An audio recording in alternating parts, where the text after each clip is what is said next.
Good evening, everyone. I'd like to call the Thursday, October 20th, 2022 meeting of the Peninsula School District Board of Directors to order.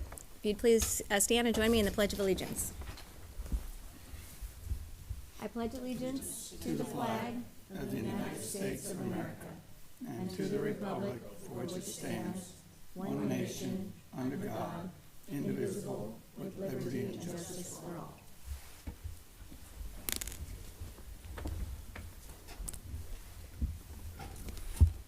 Thank you for coming, everyone. Do we have any changes to the agenda? Do we have a motion to approve the agenda? Second. All right, it's been moved by Chuck, seconded by David to approve the agenda. All in favor, say aye. Aye. All opposed? Motion is carried. The agenda is approved. For the consent agenda, it's been a while. I actually have a question about the consent agenda, and then we'll have other discussion if needed. It's been a while since we've had a lot of travel requests from the district, and we have a couple on the consent agenda tonight.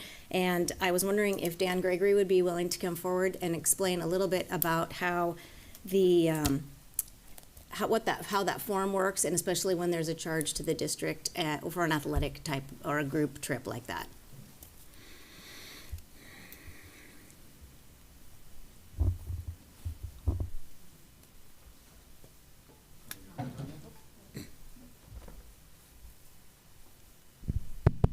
Now we're on.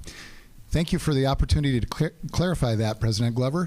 When we have athletic groups or other groups that travel out of state, outside the district, and we've had that before with quite a number of groups, and it's great for our kids to get out there and have those experiences. Those costs are covered predominantly by parents usually, and then they can be offset or completely offset in some cases by either student fundraisers or booster groups. And so there are really no costs to any kind of district budgets other than the budgets that donations might go through at the building level. Or if students are raising funds, those funds are usually raised and put into ASB accounts. But district funds that go to programs and other things are not affected by those. Oftentimes parents bear the cost, and we really have great boosters at our comprehensive high schools and at our middle schools, and so oftentimes boosters will raise money to offset those costs as well. What's even works best is when our students have to do some work to offset the costs for themselves. So that's really how those out-of-state trips are funded. Thank you for that clarification. Does anyone else have a question on that? Primary reason for us knowing is liability, right? For you knowing about the trip? Of a We have to approve the trip. Yes. And when they travel, they represent us. Right. They represent all of you, and they represent us as well. And so we like you to, as a board, to know where they are going and what they are doing, and that they are representing us proudly. Thank you. Thank you, because I know we often approve travel requests that say no cost, but it's still running through, and it becomes part of the consent agenda. So it's just been a while because of COVID. So it's fun to be. And I would just add that even when boosters donate money to offset the costs, those do have to come through the district. They are not district funds from the state or from federal level, but they do have to come through us for the reason that David mentioned. We have to own that trip, and we have to own the safety of our students while they're on that trip. Thank you. Thank you. Is there any further discussion on the consent agenda? All right, is there a motion to approve the consent agenda? I move to approve the consent agenda. Thank you. Is there a second? I'll second. It's moved by Jennifer, seconded by Natalie to approve the consent agenda. All in favor say aye. Aye. All opposed? All right, the motion's carried. The consent agenda has been approved. Next up, our student school board representative reports. So, Alec, do you want to start out for us? I would love to. So I am a PHS representative, but I am reading for Gig Harbor High School tonight. So I'll be talking in the voice of Jasmine Lopez. Excellent. Okay. So Gig Harbor High School updates. We have new clubs forming at Gig Harbor High. For example, we have an American Sign Language Club where students can come and learn how to sign their name into each other. Another club that is forming, a club that I am starting, it is a Black Student Union. It's going to be a space where students of color can come and relax, learn, and share about their culture and their experiences at Gig Harbor High School and living in Gig Harbor in general. For sports, volleyball won a great game on Tuesday. Swim has leagues on Saturday. Cross country's game had to be canceled today due to the weather. Also, football had an away game at Central Kitsap. The game will be Western themed. PSATs are starting for sophomores and juniors, and while the middleclassmen are testing, the freshmen and seniors will be having a volleyball tournament in the gym. ASB is planning on Tides Fest, meeting with communities in the school for volunteer opportunities, planning Veteran Day assemblies, etc. Leadership did a really good job decorating and preparing for homecoming 2 Saturdays ago. Everything was beautiful. The cafeteria was very elegant with black, white, and gold streamers, balloons, glitters, posters, etc. I suppose we shouldn't ask you questions. Much about what it is, but I'm just reading off the script that I was given. Thank you for filling in for her. I Yeah, appreciate it. No Thanks, problem. Helen. Thank you. All right. Okay, so for the report for Peninsula, we just wanted to start up with kind of wrapping up what's going on right now. First being, we just wrapped up our homecoming dance this Saturday. We had about 900 students in attendance, which is like record-breaking for us. We have not had a dance that big, definitely since I've been at Peninsula, but I think even further than that, it's been one of our biggest ones. It ran super smoothly. We also won our homecoming game. We had a good homecoming assembly with like student talent displayed, and it went super smoothly, and there was a lot of good spirit. Peninsula does homecoming walls, so they're decorated to the theme of the dance, and those were also the best that they've been in years. Let's see, tonight there's a choir concert, and we're also preparing for the fall play.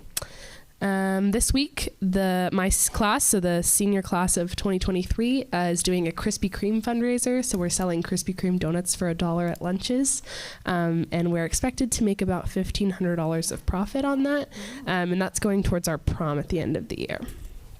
Last night we had our college fair, so that was, I think, a huge success, and had lots of kids and families getting set up with like student aid, as well as just getting to know what colleges are around the area.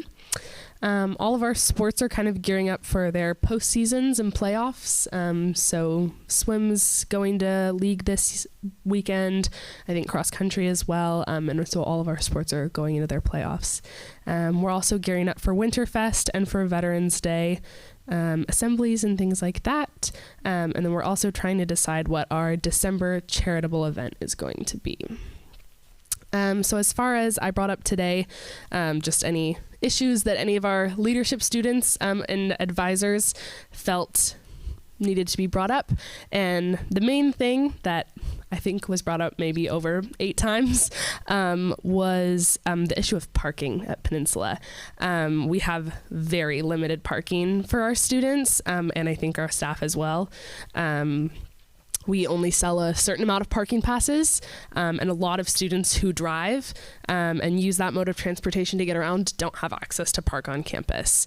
And so I know for me, like, you know, if I leave campus at lunch, or if I'm late to school because of an appointment, there are times when I just can't get parking on campus. And so I know a lot of kids just either are late to the class or don't show up at all if they don't have a parking space.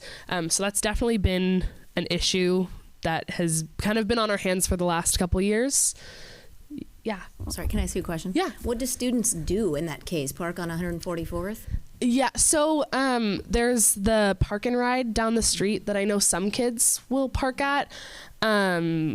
Like you have to cross a really busy intersection to get from there to Peninsula, and then there's also like a road below the Save Thrift store that kids will park in that ditch as well. But other than that, I think they go home. It's just a big hassle. Yeah. Thank you. Yeah. And then our one other thing that we wanted to bring up was that, so we take a lot of pride in Roy Anderson and our field and our facilities. And obviously, hopefully we hope that we can have more than one stadium. But for now, you know, we share that with both high schools. And I think we just are hoping that it is being treated with respect, because we've had a couple instances where it's not been, and our school has to pick up after another school, or things are being damaged. And so it's just something that is used so generally, and so we hope to see it being treated with respect by everyone that uses it, our school including. And then the only other thing was that it was brought up today because while we were talking about the school board meeting, our Wi-Fi went out. And we definitely have at least one day a week where the Wi-Fi will just stop working for a while, a period or two. And so I don't know what that's about. But yeah, so that's definitely an issue that comes up quite frequently, where our teachers will have an assignment planned and then they'll be like, just kidding, we can't do it because Schoology is down or the Wi-Fi is not working, which happens, and we move on. Yeah, so I think that's it. As for our schools, the three of our PHS representatives also reached out to our feeder schools in this last week. So the only one that we heard back from was going to be Vaughn Elementary. And their principal responded and shared about their number sense program, which they're developing for their kindergarten through fifth graders, and getting their whole student body, I think, to be more literate with their numbers and math skills.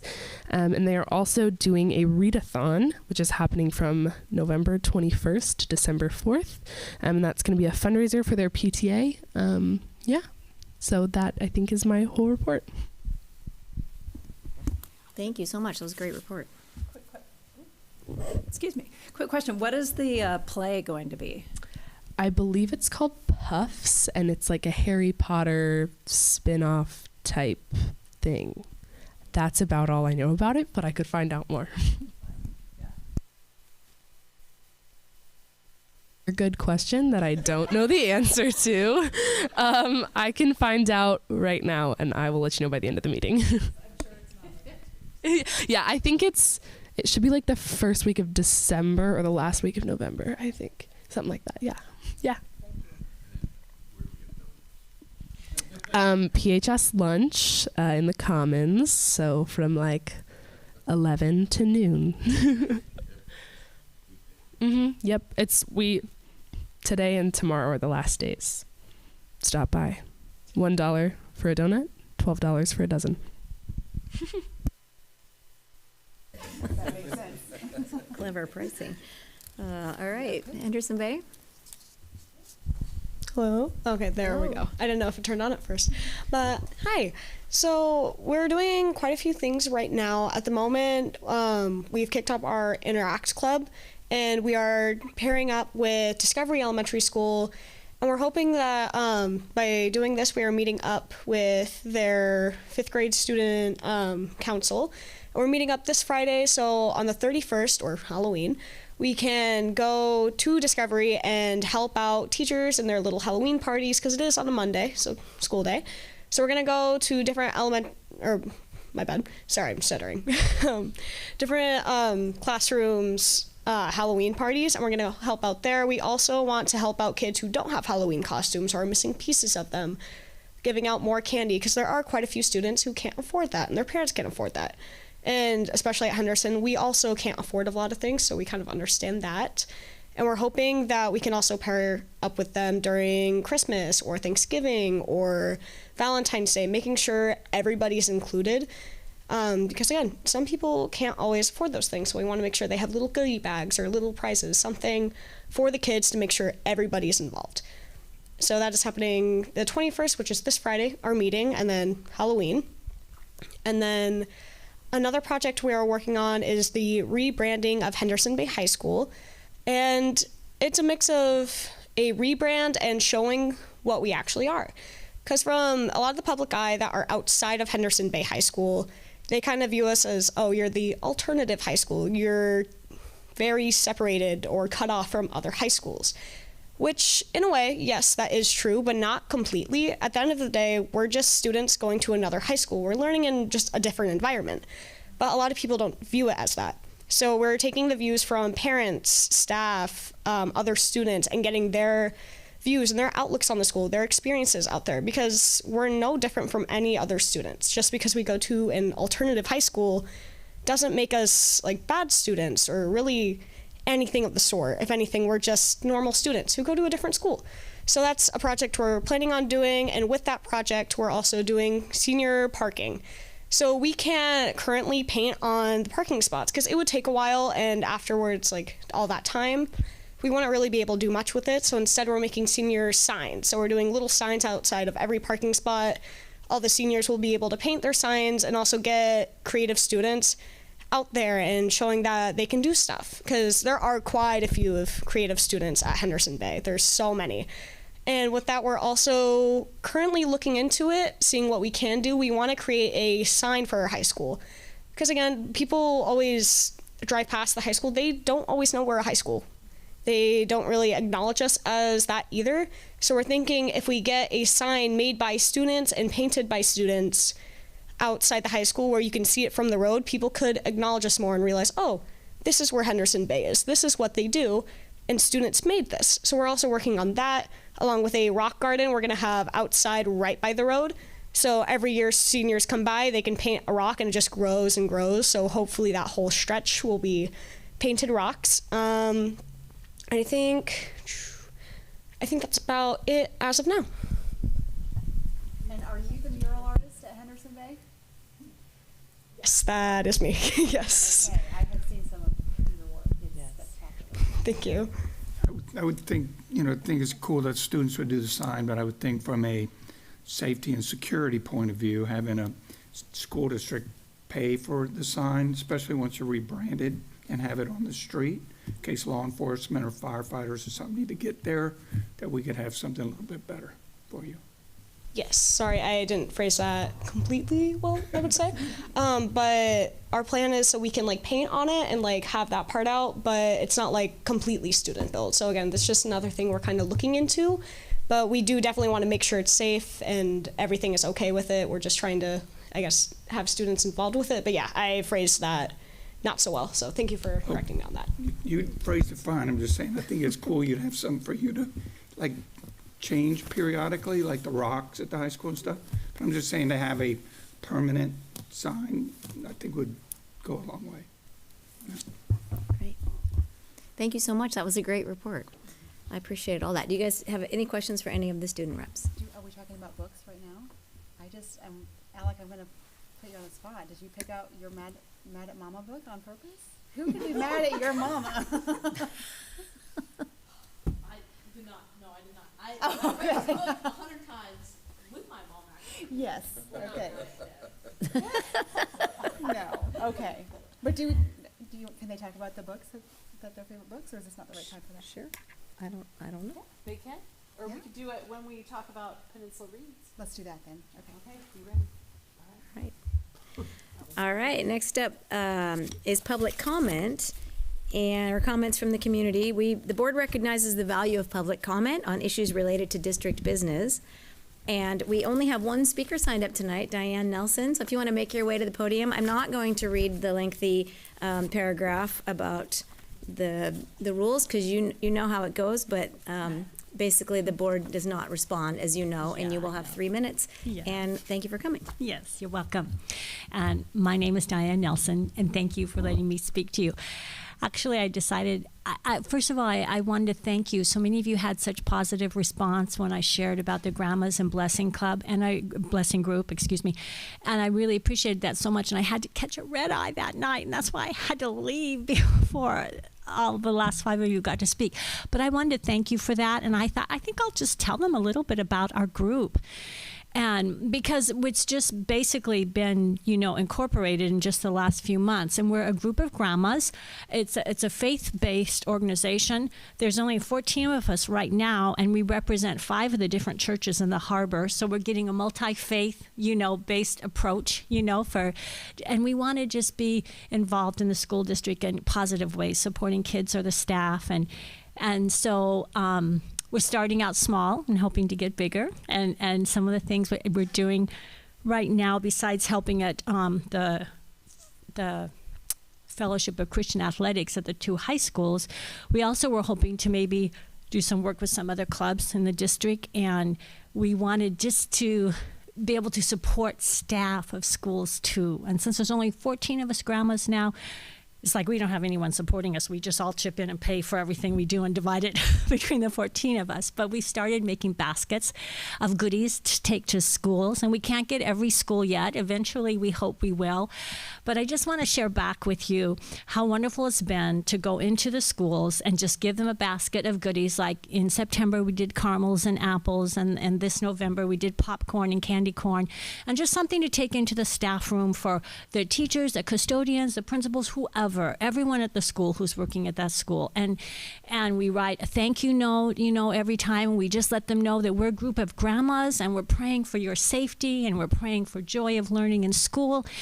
And I was so happy. I've been coming to the school board meetings now for over a year. Because obviously I have 3 granddaughters in this district. I have a huge buy-in in education, but besides I'm a retired teacher, so I just love school and teachers and kids and the whole thing. But I was so happy last year when I heard your strategic plan, because I always take really good notes so I can remember these things. And I remember the 5th thing on your strategic plan was community engagement. And you said on there you had a multiple data points that you were measuring, all 5 of those, the 5 different points. Community engagement was the 5th one on there. And one of the multiple data points you were going to use was engagement with faith-based communities. And I was so excited to see that because I think that's so important. And I think it can help the kids and schools a lot. So I just wanted to thank you for the positive response. And I knew it would take the 3 minutes. Sometime I'm going to get to what I wanted to talk about last month, probably maybe next month. But anyway, just thank you all. Thank you, Diane. All right. On to celebrations and recognitions. We have Miriam Batson here from the Gig Harbor Chamber of Commerce with some really exciting news that's going to benefit our students. So welcome, Miriam. Yeah, so we are very excited. Thank you, President Glover, for the opportunity to present the time for it. So Partners in Learning is an event that we host from the Gig Harbor Chamber of Commerce. And one of the things that we love to do is bring businesses into the community or from the community into the school district to help celebrate the return of school. And so in August, we had a bunch of businesses and we were able to raise $11,000 for you folks for specifically to help offset the costs of transportation to BizTown.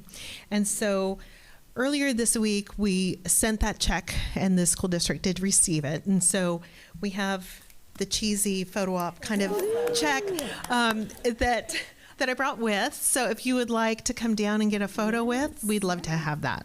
Thank you so much. That's exciting.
All right, now we have an update on secondary schools. Also with Dan Gregory.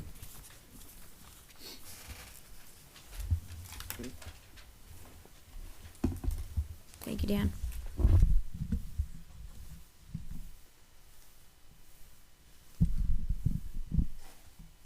Good evening, board members. Superintendent Barr, thank you for the opportunity to present this evening and give you an update on our secondary schools. And while I'm here, thank you, Miriam, for all the work with the chamber, because not only BizTown for 5th graders, but Finance Park for 8th graders will be a part of our work as well. So we're looking forward to that. So as we get rolling here, I'll just kind of look at Tanya to keep us moving through the slides. Oh, I have a clicker? You can ask me to multitask. Okay. So on the first slide, I just wanted to outline a couple of things from the strategic plan, and really as I presented this, I wanted to give you an update on some of the work we've been doing this fall and really tie it to the 5 goals of the strategic plan. So these are our initial steps in the fall, now that we've got that in our hands, and just wanted to list up there the vision, again, is to inspire and empower every child every day. And those 2 words are so important, inspire and empower. And so thank you for including those in the vision.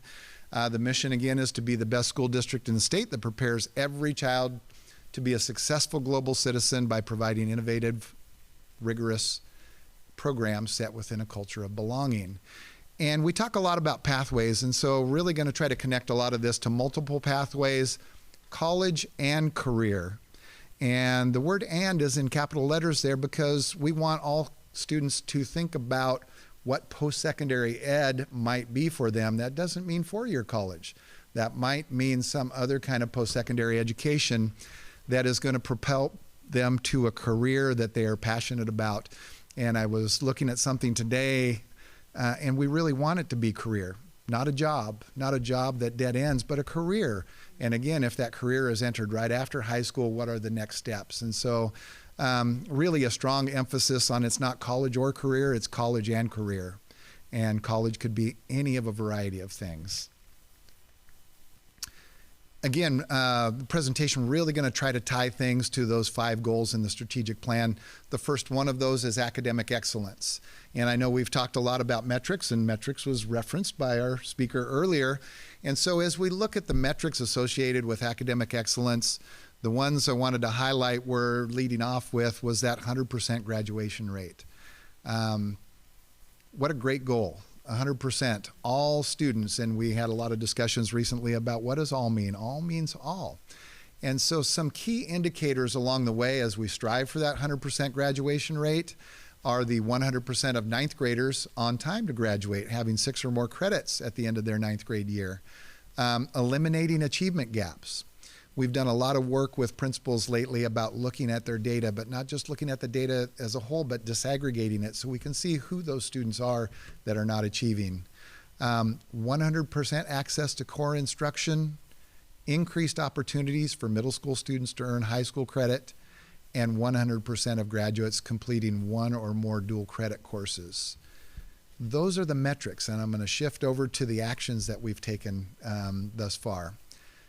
I mentioned it a little bit earlier, but that focused work with principals on data, but not just the big picture data.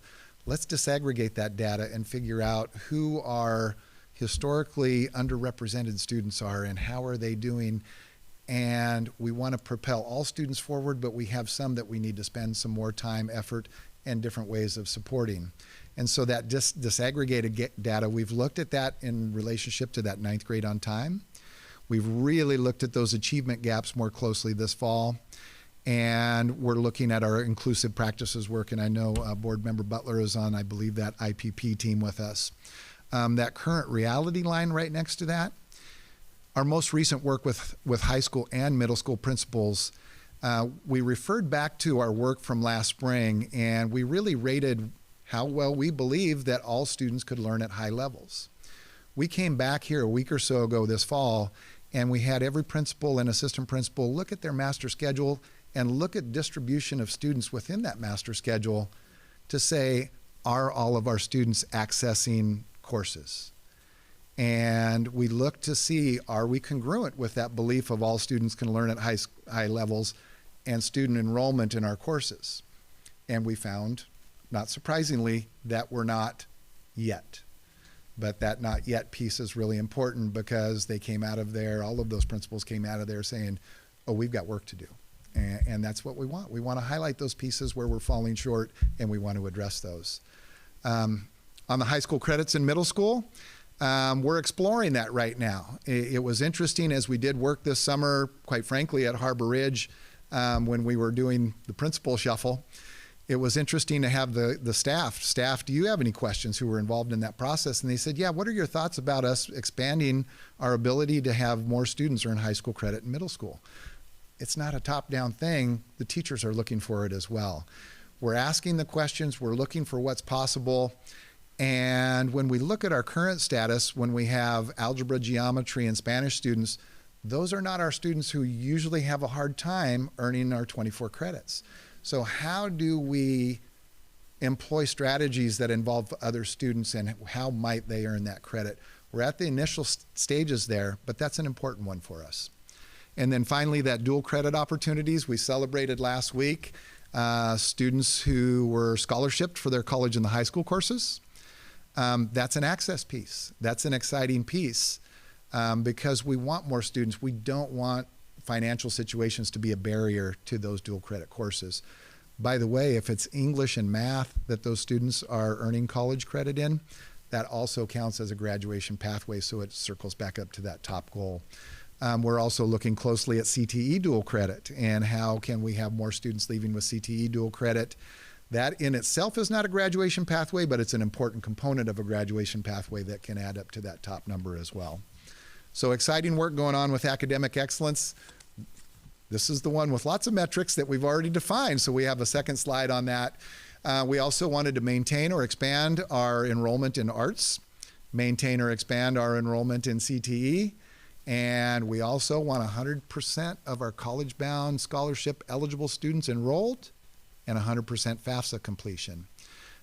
We currently have an arts review audit going on. That'll give us some feedback about how we are doing in our arts programs and how we might increase our effectiveness and efficiency and attractiveness of our arts program. And that's visual arts as well as performing arts.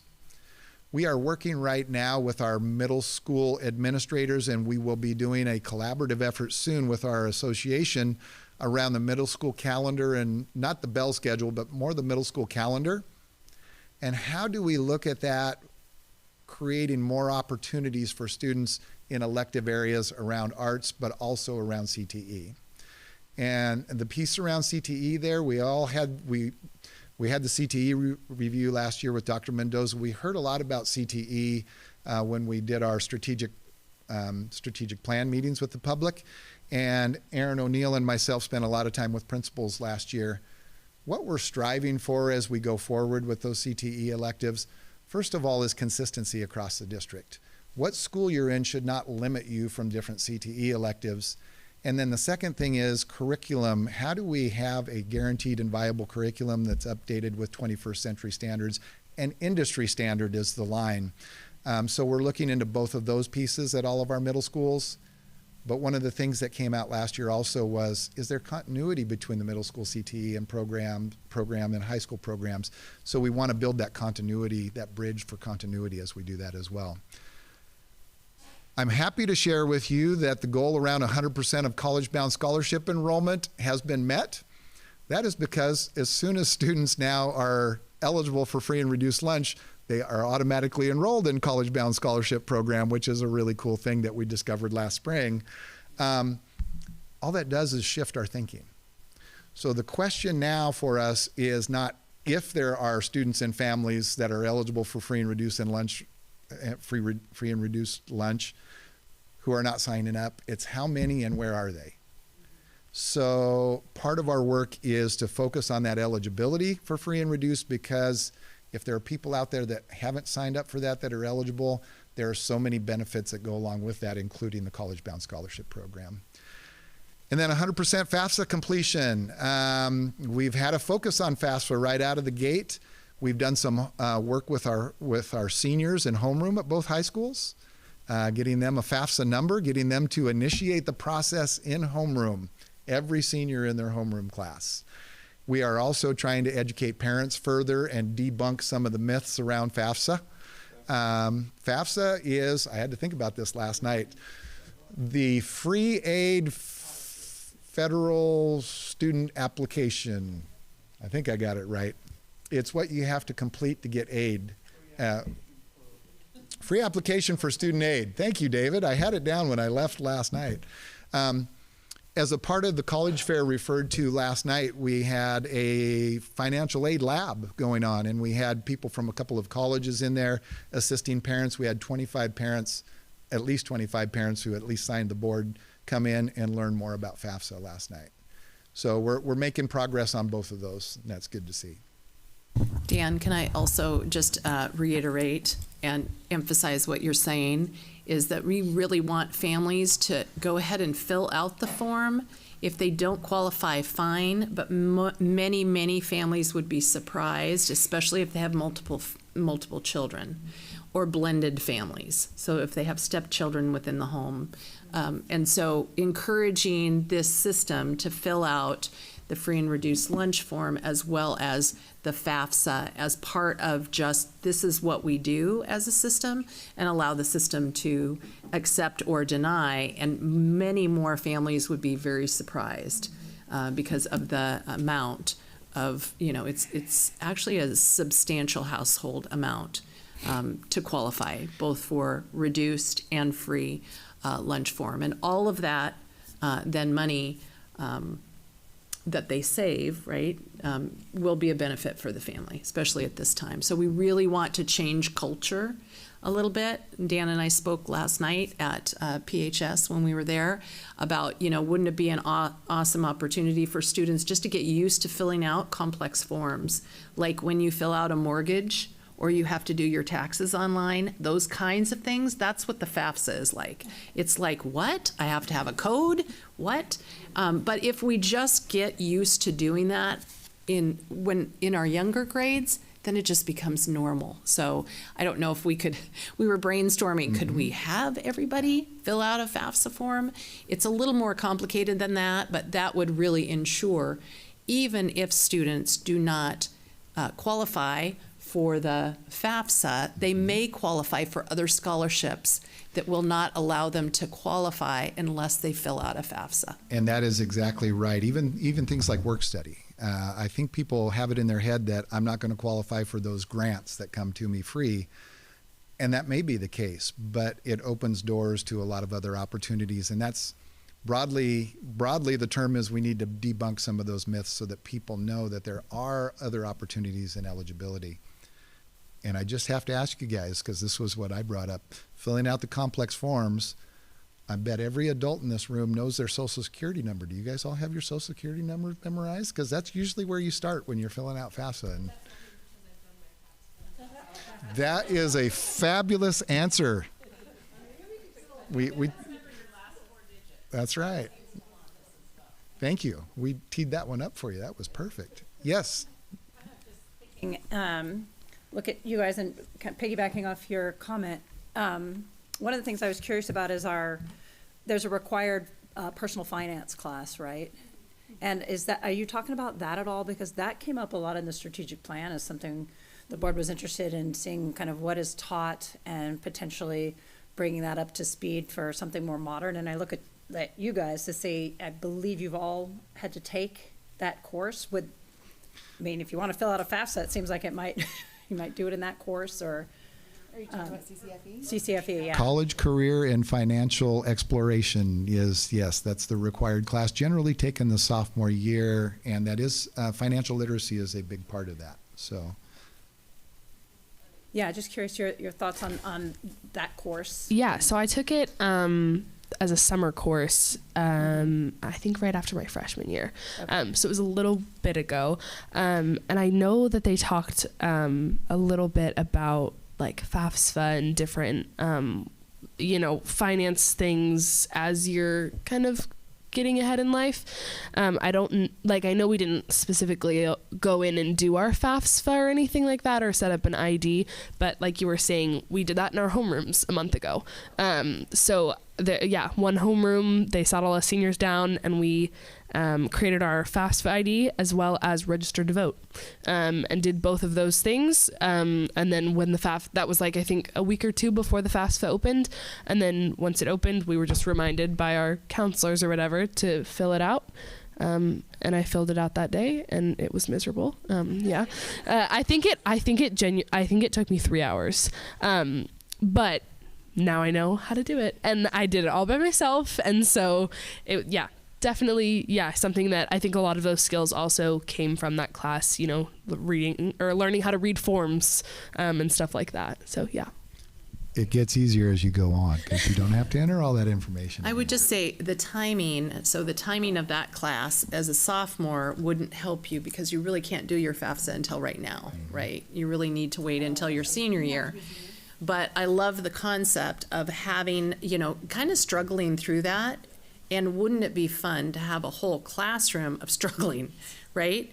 Instead of, like when I did it with my children, they did it all by themselves. And so really didn't have anyone to ask other than me, and I was struggling through it as well as a parent. So good job.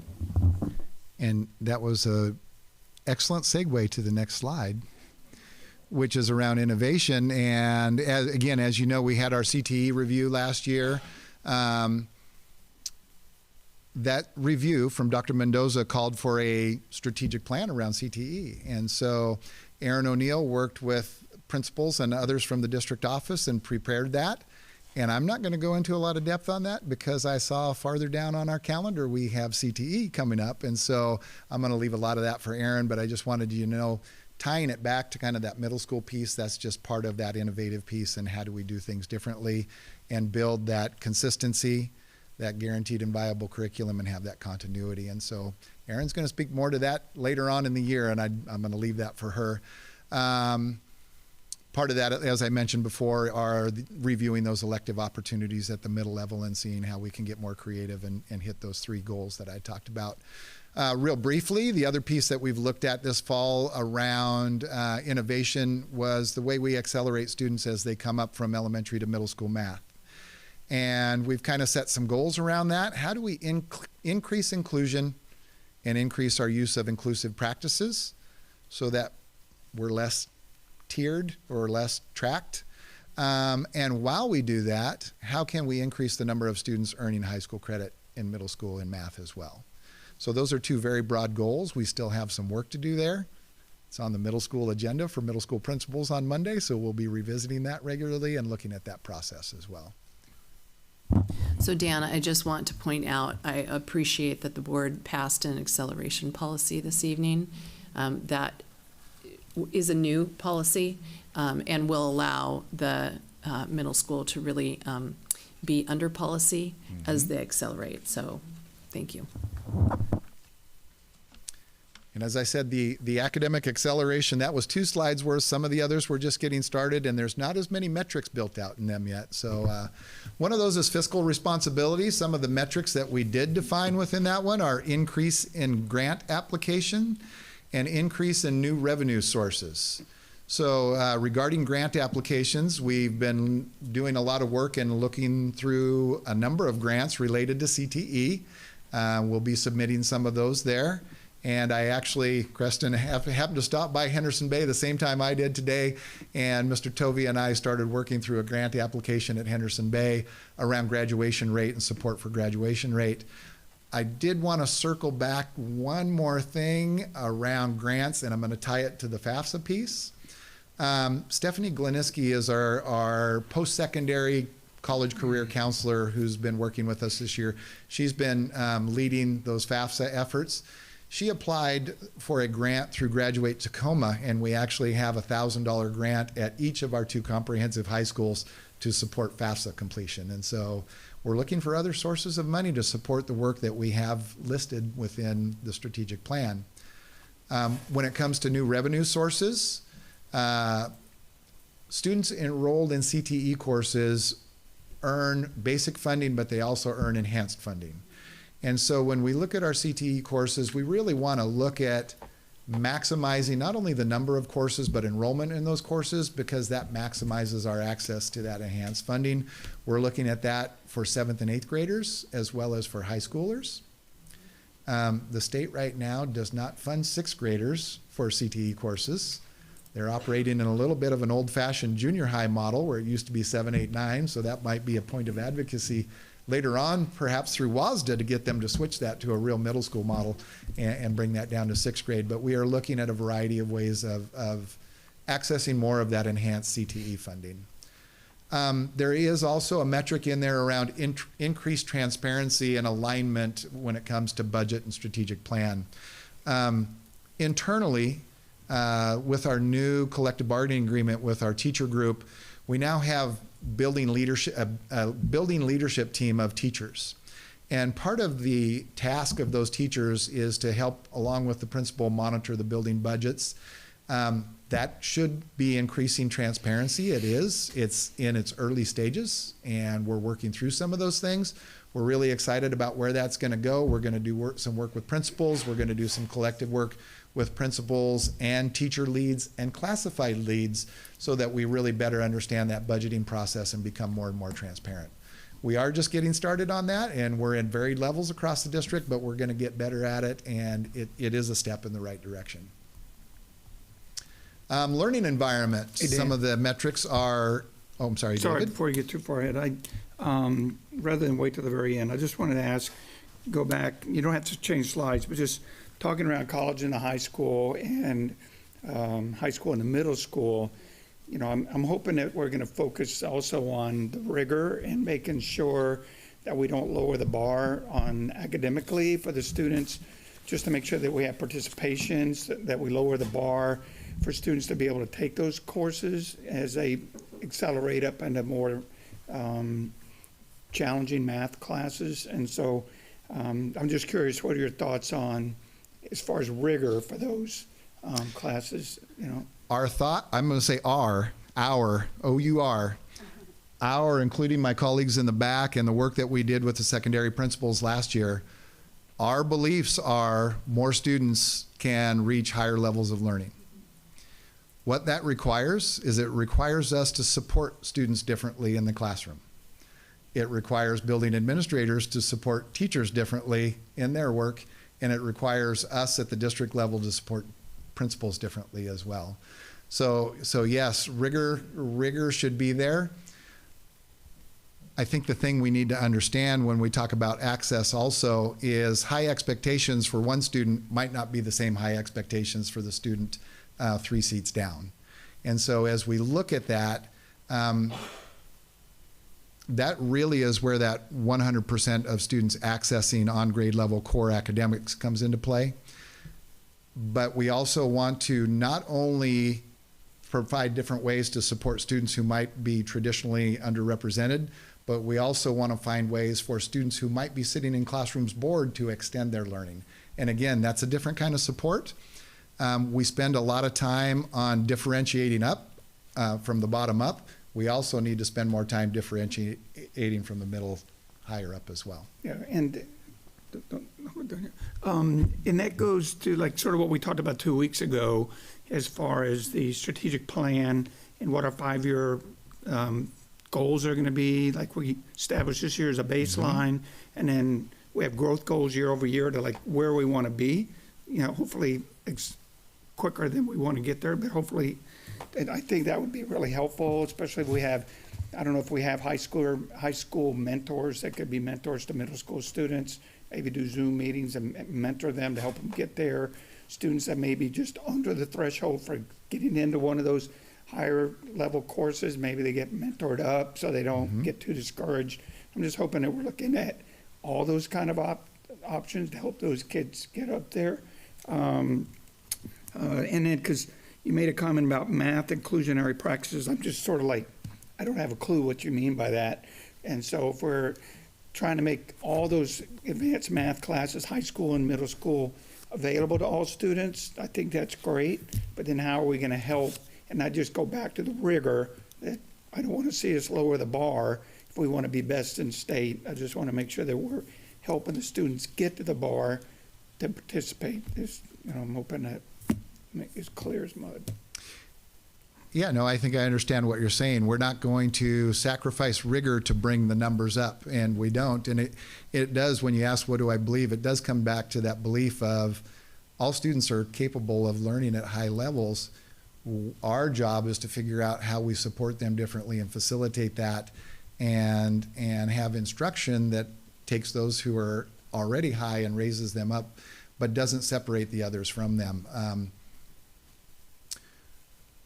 when we take students who maybe are traditionally underrepresented and we put them together and we put them in a room by themselves, we have to think about what goes on in their minds. And we talk about that not only academically, do they know, oh, I'm separated out because I need to be remediated. Right away, it has been my experience that they know that the expectations have been lowered for them. We can also go back to that sense of belonging, and does that really help them feel a sense of belonging with all of their peers? And so that's really what we're after, is how do we support students differently so the bar is raised for everybody? I know over my life, I've seen experiments where students that might traditionally be failing in something, if they were put into a class and psychologically told you're the higher learners in the class, and you raise their mental expectations and they suddenly achieve at a much higher level. So I just want to point that out. And then I just don't want to get too far ahead. For the CTE, the same thing, and I know Aaron is going to be talking about this later, and I'm happy about that, is that I'm just curious, and you can just nod if you want here. I know we have a great offering of CTE classes, but do we do periodic surveys of students and staff to see what we want to offer for future and what we might need to get rid of that may not be well attended? That is part of our work that Erin will address when she talks about the strategic plan. Okay, thank you. Thank you. But the answer is yes, and I'll let her go into that more. Okay, thank you. Thank you. Yep. Learning environment, I think that's where we were, was learning environment. Some of our metrics there that are brought out within the strategic plan: increase in attendance across demographic groups, decrease in discipline, and an increase in sense of belonging. I'll go back to what I talked about with the academic achievement piece. A lot of the work we've done with principals thus far is to disaggregate a lot of the data that's out there around attendance and discipline. Who's not attending? Let's dig into who that is and figure out why. And let's look at I was going to say, and let's take a look at the discipline data and disaggregate that as well and figure out who is coming up on our radar more frequently. How do we become more proactive on those two data points so that we're being less reactive? And the last one on that slide is that increase in sense of belonging. We've got some increased intentionality around how we spend the 30-minute flex time 4 days a week at the middle schools, in that homeroom and in that homeroom and advisory piece at the high schools. We had a team of high school teachers and principals gather last spring. When we implemented that homeroom, we did it quickly. We did not do it collaboratively across the district. So we brought that team from all 3 high schools together last spring, and they did some really good planning. Our challenge is to pull them in together again and say, let's keep that work going, because it was really good work. They did it very collaboratively last spring, and we've got more work to do. The other thing I wanted to highlight, at a middle school meeting the other day, Mr. Roebuck highlighted that Goodman Middle School is really working with their staff on 4 at the door. And those kind of strategies being shared amongst middle school principals, and we hope that that grows. 4 at the door is simply a teacher standing at the door during passing periods, and when a student comes in, it's 4 at the door. It's eyes to eyes, it's saying their name, it's fist to fist or hand to hand, and one other one that I can't remember, or well, just kind of a greeting, how you doing, how was your soccer game last night? So that came out of some work that they did with Character Strong. The data around 4 at the door was, hey, people who studied that and saw a 20% increase in academic achievement and a 50% decrease in disruptive behavior, just from meeting students at the door and having that interaction.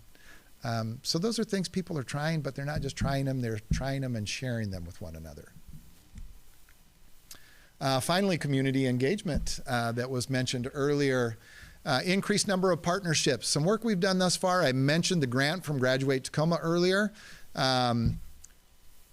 Creston set up a meeting, and several of the high school folks and myself and some district folks met with Graduate Tacoma back in August. They're helping us with our graduation and beyond goals. It was funny. We sat down and they said, hey, here's our goals. Here's what we're trying to accomplish. And we were like, we can lay our goals right over the top of those. We're trying to do the same thing that you are. We'd love to have your help. And part of that help was their help with FAFSA. We've always had a strong partnership with TCC. We're continuing and enhancing that partnership.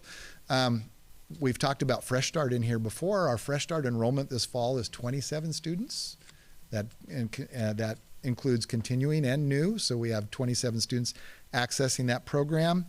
And coming up in early November, Olga at TCC reached out and said, we're doing a program called Write in the Harbor. Write, W-R-I-T-E. They have an author coming in, and she said, we are focusing on our Fresh Start students, and we want your Henderson Bay students to join them for Write in the Harbor. And so in early November, our Henderson Bay students will be making a visit over to TCC Gig Harbor and taking part in that Write in the Harbor program and meeting with that author. Yes. I believe that's also the NaNoWriMo National Month, the National Author, whatever. It's a big, long acronym where I know my daughter participated in that program, and it was tremendous, where middle school or elementary school children actually do write a novel, right? And so I'm wondering if there's an opportunity to maybe partner or find out, kind of do a survey of what, and I believe it's kind of more of maybe a teacher by teacher or program by program. But it's such a cool program, and it's on the national level, so they could tie in, and I believe it's November. I'm looking back at Melissa Wisner saying, we'll jot that down and get on that. Yeah. That would go with Peninsula Read Yeah. and Writes. Yeah. And another community engagement piece, which was so cool, is that they got sponsors to help offset printing costs, so the children, after they write their novels, actually get a bound copy of it. And they do a whole about the author piece, and it's so cool. Yeah. I love it when we do these presentations and we walk away with as much as you walk away with, hopefully. So thank you. Yes. Melissa's taking notes back there. I see her doing that. I'm sorry, I don't remember what NaNoWriMo stands for, but. Melissa will know. She's on it.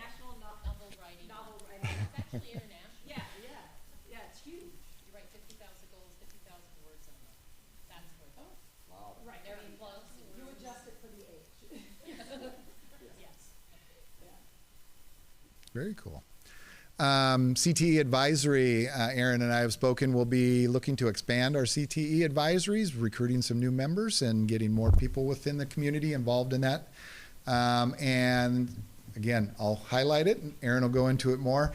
An increased effort on career-connected learning and how can we bring people from businesses in the community in to visit with our students about what those career pathways look like. I look at Miriam for that. Yes. And finally, we've been doing a lot of work this fall with Penn Met Parks. We actually have a meeting next week. We are exploring how we can enhance our partnership with Penn Met Parks. We have a lot of common goals when it comes to healthy and happy kids. That's a lot of what we do and a lot of what they do. And there's opportunities for us to enhance that partnership and work together and make us more efficient. Finally, thank you for the strategic plan framework. We talked a lot about this in the winter and the spring, and we really appreciate the fact that you said, here's the framework and here's the goals, you're the educators, run with it. And I hope what I've shared this evening has showed you that we're happy to run with it. We anchor back to those goals, we anchor back to that inspire and empower, and that has been very helpful for us. It has given us some really clear targets, and we're having fun going after those targets. The last thing I would add is, without going into too much depth, I love the conversation we've had, is you're going to hear more of that when we do our school improvement presentations from all of our schools and in the upcoming CTE report. So thank you. Can I ask you, has the school district done anything? I know we got the grandmas, but have we done anything like to reach out to our senior communities to see if they may come in and do be school volunteers, read to the kids? I mean, we have this big retirement community right down the street that they could come to Swiftwater and read. And what are we doing to reach out to those folks to get them out and make them feel valued? Well, I won't jump too much into the National Focus on Education Month. I know Creston's ready to talk about that. That would not be primarily a secondary effort, but I don't know how much Creston wants to talk about that one right now or not. You want me to answer? Yep. So we have a meeting, I believe, I'm looking at Tanya, with Heron's Key. Yes, at Heron's Key. And there will be several of us that will go and meet, and we will talk about Peninsula Reads, and then make multiple invitations, both for our focus on education. I'll talk about that during my report. Cool. Yeah. So if you're dying to attend, let me know. Okay. All right, questions for Dan? David asked my questions. Natalie? I have one, and I might have just missed it, but when we're talking about having more middle school students having the opportunity to earn high school credits, we talked a lot about acceleration. And it seems to me like the kids who are accelerating are not those who are going to be at risk of being short of credits when they're in high school. So is there a plan for kids who might not be on track in middle school, or that we have identified who may be for not advanced or accelerated classes, but regular grade level classes to earn early? So I'll share with you a discussion I had with Dr. Mendoza this fall. And I was asking him, with his wealth of experience, Gil, where are we at with this? How do we make this happen? Dan, some of the legislation makes it very difficult for that to happen. When you all go to WASDA again, we'd love to see you advocate for the opportunity for legislation to open up the door to more CTE cross-crediting with high school credit in the middle school. And as Dr. Mendoza and I talked about it, it really is an equity issue. Because students who are really accelerating have opportunities and they move forward and they gain those credits. But what about students who have a passion for a career pathway or for some sort of CTE strand? And why wouldn't we make it more equitable for an area that they're excited about for them to earn high school credit as well? I'm not going to say we're boxed in by that. We're limited by it, but we've got to find ways to break through that, or we need your help advocating with WASDA for ways to break through that. I also have a friend who said, why don't we offer high school PE credit in the middle school? And why wouldn't that work? And some of that might be just looking at what those standards are and digging into those standards more deeply to say, how are we addressing those? I will share with you that whenever we do some of that, there's always a little bit of territorialism within a district, but those are things that when we put kids first, we have the conversations and we work through those. Right. So I think it's a great question. It is an equity issue. How do we support those students who might otherwise maybe struggle to hit those 24 credits? How do we tap into their skills and their passion? Because they still have skills and passion, and we just have to find a way to access high school credit for that. Really early stages of discussion of that, but we've got to get going on it. Okay. If you see anything specific in the legislation that we forward to us, specifically so that we can focus on that. Certainly. Where is that decision made as far as if a credit is able to qualify for high school credit? Boy, that's a good question. Ultimately, I should probably know the answer to this, but and I don't know that I have a definitive answer to that. Aaron would know more on the CTE end than I would. I know there are some difficulties with that through CTE. Outside of that, I'd have to do a little research on that to figure out if we, as a local education authority, what ability we have to make those decisions. Okay. Well, thank you for that. And then one last thing. I can't figure out how to ask this as a question, so I guess it's more of a comment. I had some conversations in the last month that caused me to contemplate something that I have not previously thought of, which I enjoy. Students that go to Fresh Start and some of these other programs are not always, this is under the idea of sense of belonging, not all of those students are wanting to be completely separated out from their original home school. And this might be true of some Henderson Bay students as well, who may be affiliated with one or the other of the comprehensive high schools and then, chose to learn at Henderson Bay. And I guess I would just, in hearing some compelling stories of students wanting to still consider themselves part of a group like say, to root for the football team or something at the school that would have been their original school. I guess I would just encourage thought to be given to how might we make that happen. You know, there's lots of reasons why certain things can't happen, and I understand that, but what could we do to? How do we keep that door open? For Yes, them? how could we keep that door open, and just for simple things like students being a part of a fan base or being allowed to participate in a play or something like that. So that, do you have any questions? I know sometimes it comes off like we're being hard on you. Like 2 weeks ago, I asked you some tough questions around the strategic plan, specifically around the metrics, and I mentioned it again tonight. And I know in our schedule, we have a review of metrics on November 9th, but can you tell me what that, I don't know, is that for elementary, middle school, or is that period? I mean, like all of our assessments we've had up until then. I guess for me, I'm still beating a dead horses. At what point will the board see our 5-year growth goal metrics so that I know we're starting at a benchmark post-pandemic? No one expects us to be up here because of that. But I'd like to know, when are we going to have our benchmark established for our various assessments that were required by state? And when will we see the growth goals year over year to get us to our expectation? So let me answer the first question first. Our colleagues may not know this because Preston and I did some work this evening on putting that fall metric piece on there, but that will be elementary, middle, and high, focused on the metrics that we have gathered this fall. Anything that's listed in the strategic plan, some of those that I just listed. High school, obviously, we don't have smarter balance assessments yet, but we do have 9th grade on time to graduate that we can pull at any moment. So that'll be all 3 levels, and we will talk more. I hear what you're saying, David, is you want that report card. You want that report card and that visual that says, hey, here's what we're aiming for, and what does it look like?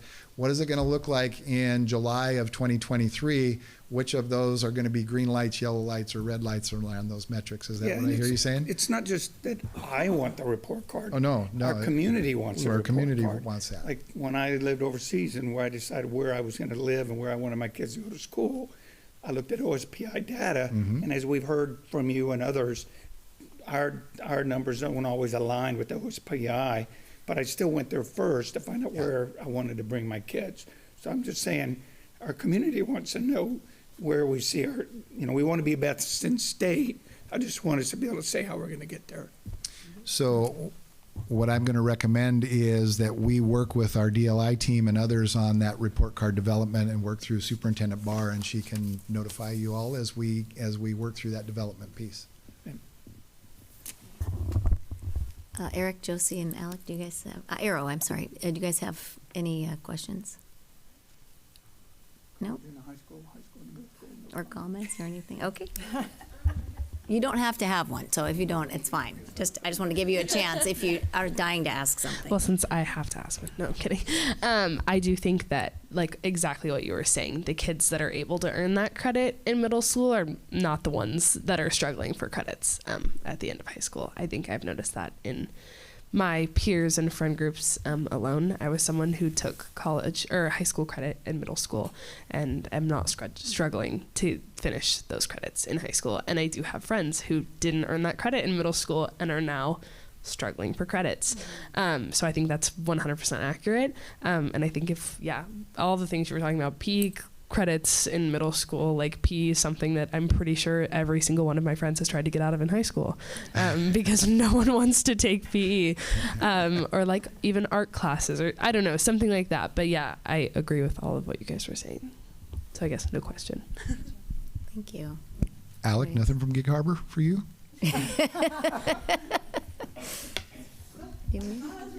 All right.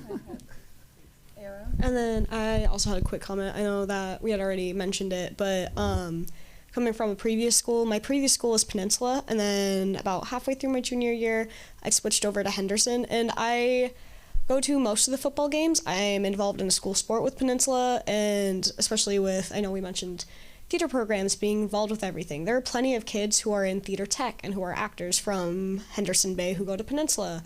And then I believe there are some kids who also involve with Gig Harbor activities, but I don't quite know as much about that, so I'm not going to speak about that part. But yeah, no, it's definitely, but yeah, no, they're definitely open. The two high schools are open for Henderson Bay kids to go over there.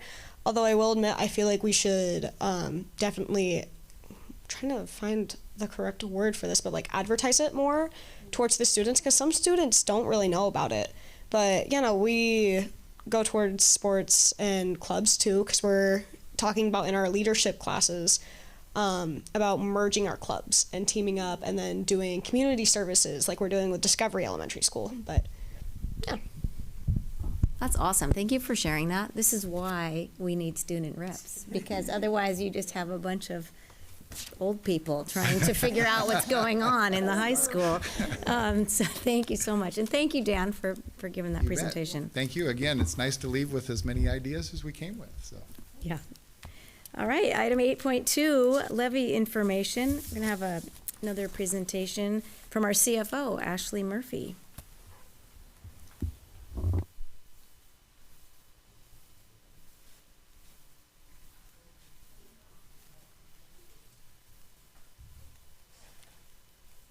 Okay, some of the slides are sort of replicated from the last presentation. On those slides, I'm going to go through them a little bit quicker.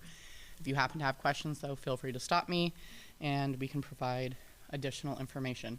So this is a presentation on a replacement educational programs and operation levy, and introducing the idea of a safety, security, and technology levy.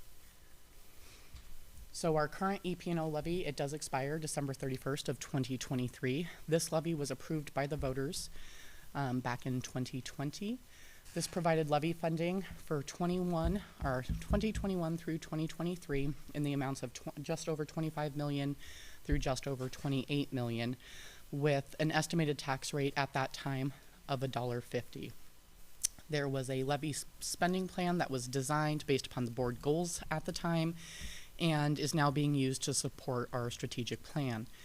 The levy funding provided approximately 18% of the total revenues in the general fund over the course of those years. The current levy did have some changes that impacted it after it was passed based upon some 2019 legislative Senate bills that had passed. It changed the way Peninsula School District can collect levy dollars. The levies now, they are a lesser of two item requirements. One of them is a per pupil cap at $2,500 per pupil, adjusted for inflation, CPI, for districts with fewer than 40,000 FTE students, which is all districts but Seattle Public Schools. And the other option is a $2.50 per $1,000 of assessed value. So those are the two metrics that can be utilized in order to calculate a district's ability to collect funds. Now, the difference between the two is that a district can only collect the lesser of the calculations. So prior to when the district was running the levy in 2019 for passage in 2020, the district currently at that time qualified to collect based upon a dollar value per $1,000 of assessed value. But due to increasing property values and the student population increasing, our metrics flipped here. And so beginning in 2020, the district then became capped at $2,500 and plus inflated for CPI per pupil. And so from here going forward, unless something drastic were to happen, we will always be capped at a per pupil amount unless the legislative body were to change those requirements. So because we are capped, our levy values, regardless of what is adopted and passed by our local community, has to be rolled back based upon our student full-time equivalent. So in 2021 through 2023, even though the community had passed a dollar value with an approximate rate of $1.50 each year, that levy had to be rolled back. So in 2021, it was rolled back to just over 24 million, even though the community had passed it at just over 25. In 2022, it was approved at about 26.9. It was rolled back to just below 25.4 million. And in 2023, technically, it was approved at 28.225 million, and it was rolled back to 27.6. And that is an estimate as of right now because of property values and the county trying to verify property values for the calendar year of 2023. So that is based upon October 2022's preliminary assessed valuation. But basically what this shows is that over the course of the 3 years, the community had approved for the district to collect just over 3 million more than we were legally allowed to collect. And so it's rolled back and we do not collect it from the community. Now, this does play a key factor into the rest of the slides because during the last presentation, you'll remember that I presented on a dollar value. And that dollar value between the safety, security, and tech levy and the EP&O levy totaled $1.50, with $1.25 coming from EP&O and 25 cents coming from SS&T. Our October enrollment has now been solidified and finalized, and we do not have the enrollment figures to be able to collect at $1.25. It would require a significant rollback, and so advertising at that amount and trying to collect at that amount, it's not feasible, it's not possible. So what you're going to see in these presentations is I've already rolled it back. Okay, I've rolled it back to an amount that gives a conservative amount of room for student growth, but not an overarching amount. It's in line with what we're seeing with current growth trends. Oops. Okay, so process and timelines, I'm just going to glance over this real quick. So August and September, we start our preliminary work to determine what we're going to be doing and what our needs are.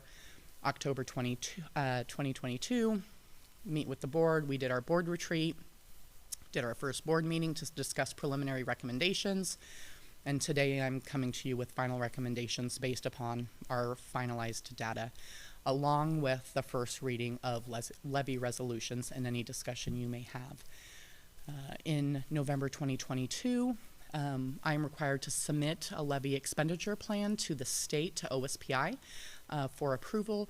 Basically, they look at what our plans would be to spend the dollars if the levy were to pass, and they say yay or nay as to whether or not it fits within those enrichment categories that by law we can only fund.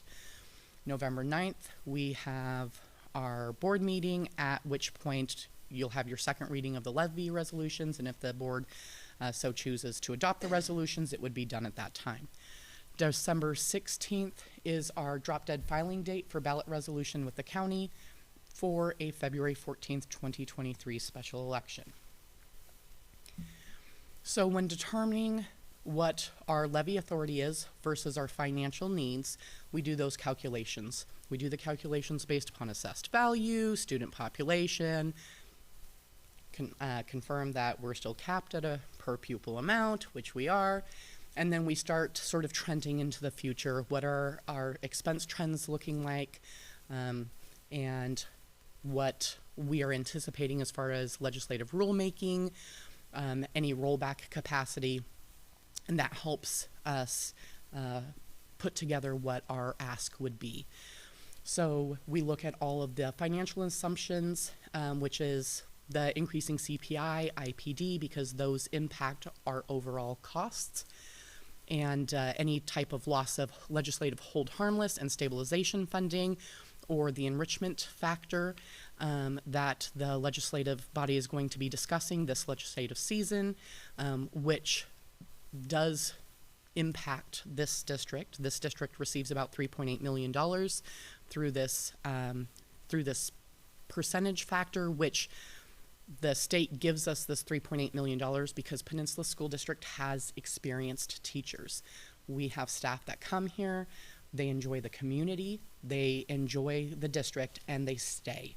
And so as they stay, they move up the salary schedule and their experience. They bring a lot of knowledge and wealth to our students, and their paycheck ends up higher. So the state compensates us more. So the legislation is looking at whether or not they're going to start removing that funding from us.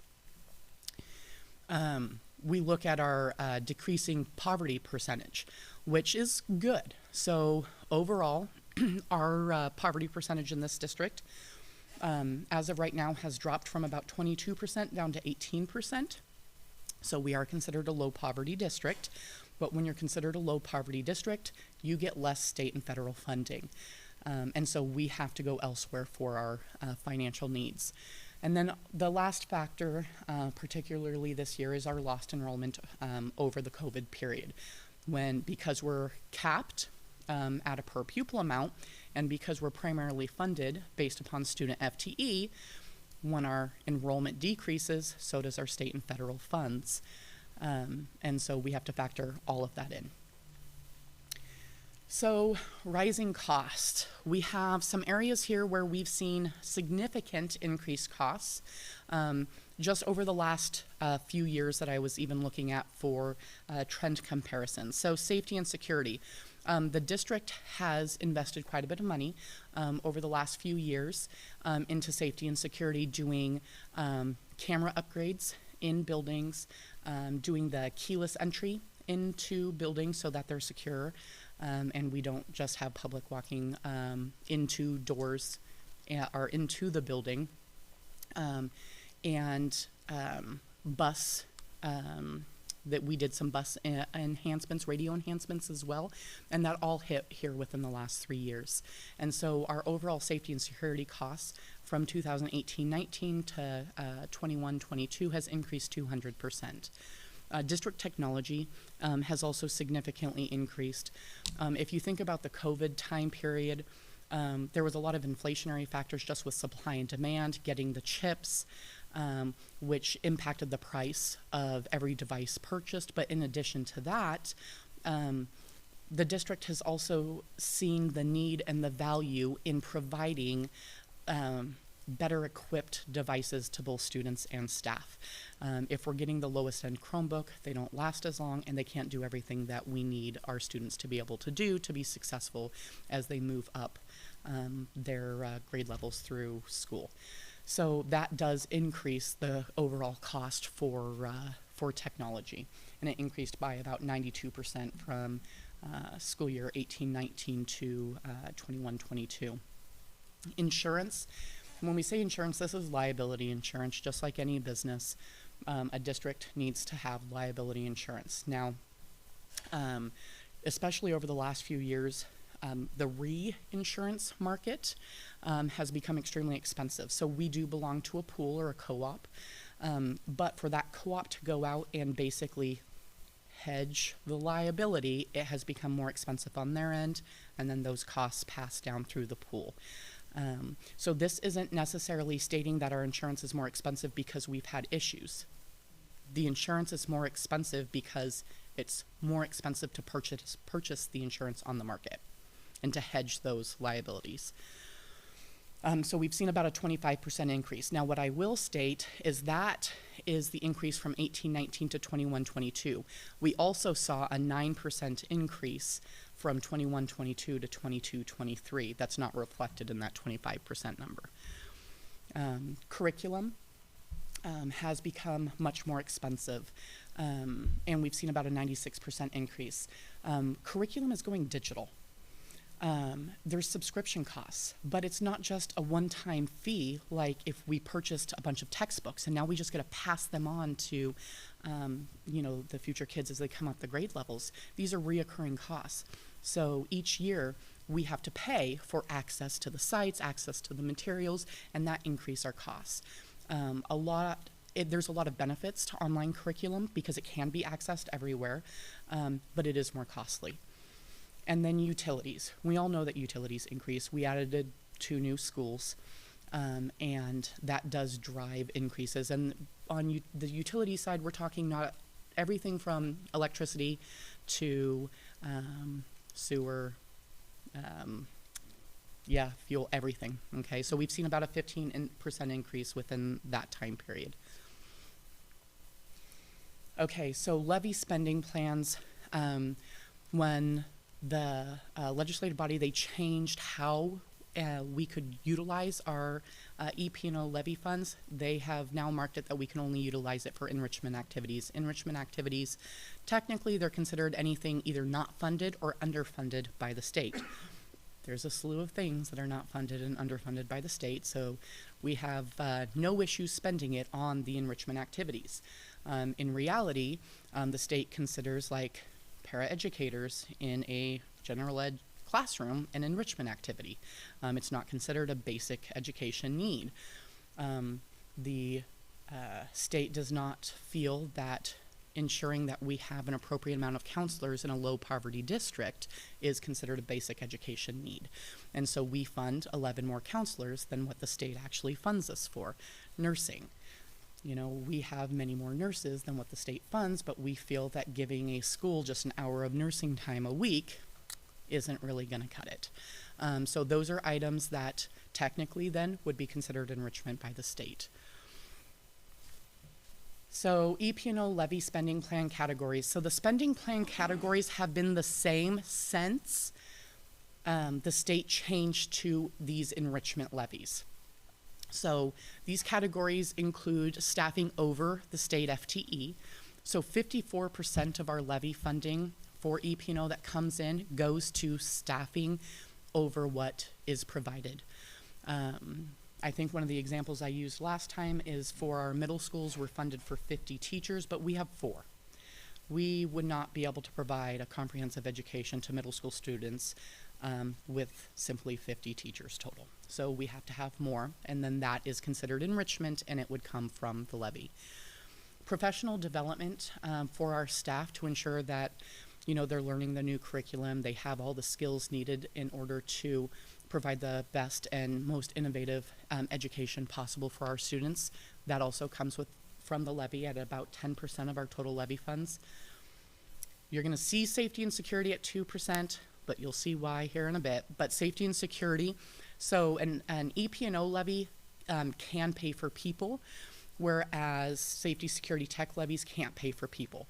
So on the safety security side for an EP&O levy, this is where you would see things like your school resource officers, security officers, those type of things. So about 2% of the overall levy costs get earmarked for those type of items. Extracurricular activities and sports. Okay, that makes up about 10% of our overall EP&O levy. So instructional programs, which would also be considered additional support. So MTSS and a lot of our initiatives and interpreters and such, that all comes from the instructional programs support side at about 5%. Building allocation, so these are the building budgets. These are for the supplies in the classroom, supplies that have been provided to the students, because the district has been buying school supplies the last 2 years for elementary students. That all comes from the levy.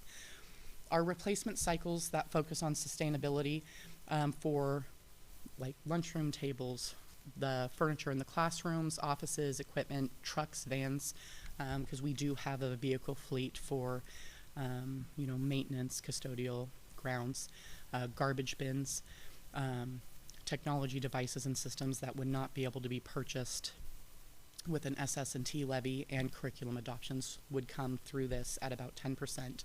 And then you have your preventative and routine maintenance projects.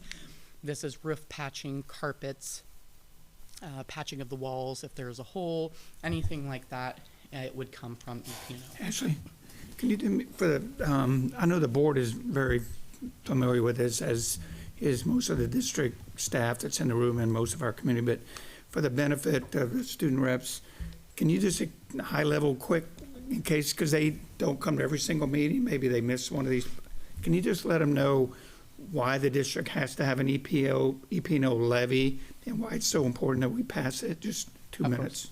Okay, Yeah. So in Peninsula School District, we are a low poverty district, and we're also not a highly diverse district. When you're low poverty and you're not diverse, the state funnels less money into your district. you have to round out your budget by collecting dollars from your local community to ensure that you can offer programs like athletics that are fully not funded by the state, extracurriculars that are not fully funded by the state. And in reality, with it making up about 18% of our budget right now is made up 85% of people and 15% stuff, so supplies, the utilities, computers and such. So that 85-15 split includes our levy funds. So if we were to lose our 18% funding from a EP&O levy, you could see the impact to that overall split between people and things that it takes to keep a school running. Statewide, there have historically been 4 districts total recently that have had to run for at least 1 year without a levy. 3 of them have under 50 kids total in the entire district, so K through 12, and only one of them, North Mason School District, that was a K-12 school, had to run an entire calendar year without a levy, and then they were able to pass their next levy attempt. So the passage of EP&O levies is extremely common because communities understand the need for support to fully fund our kids and make sure that they have the best education possible.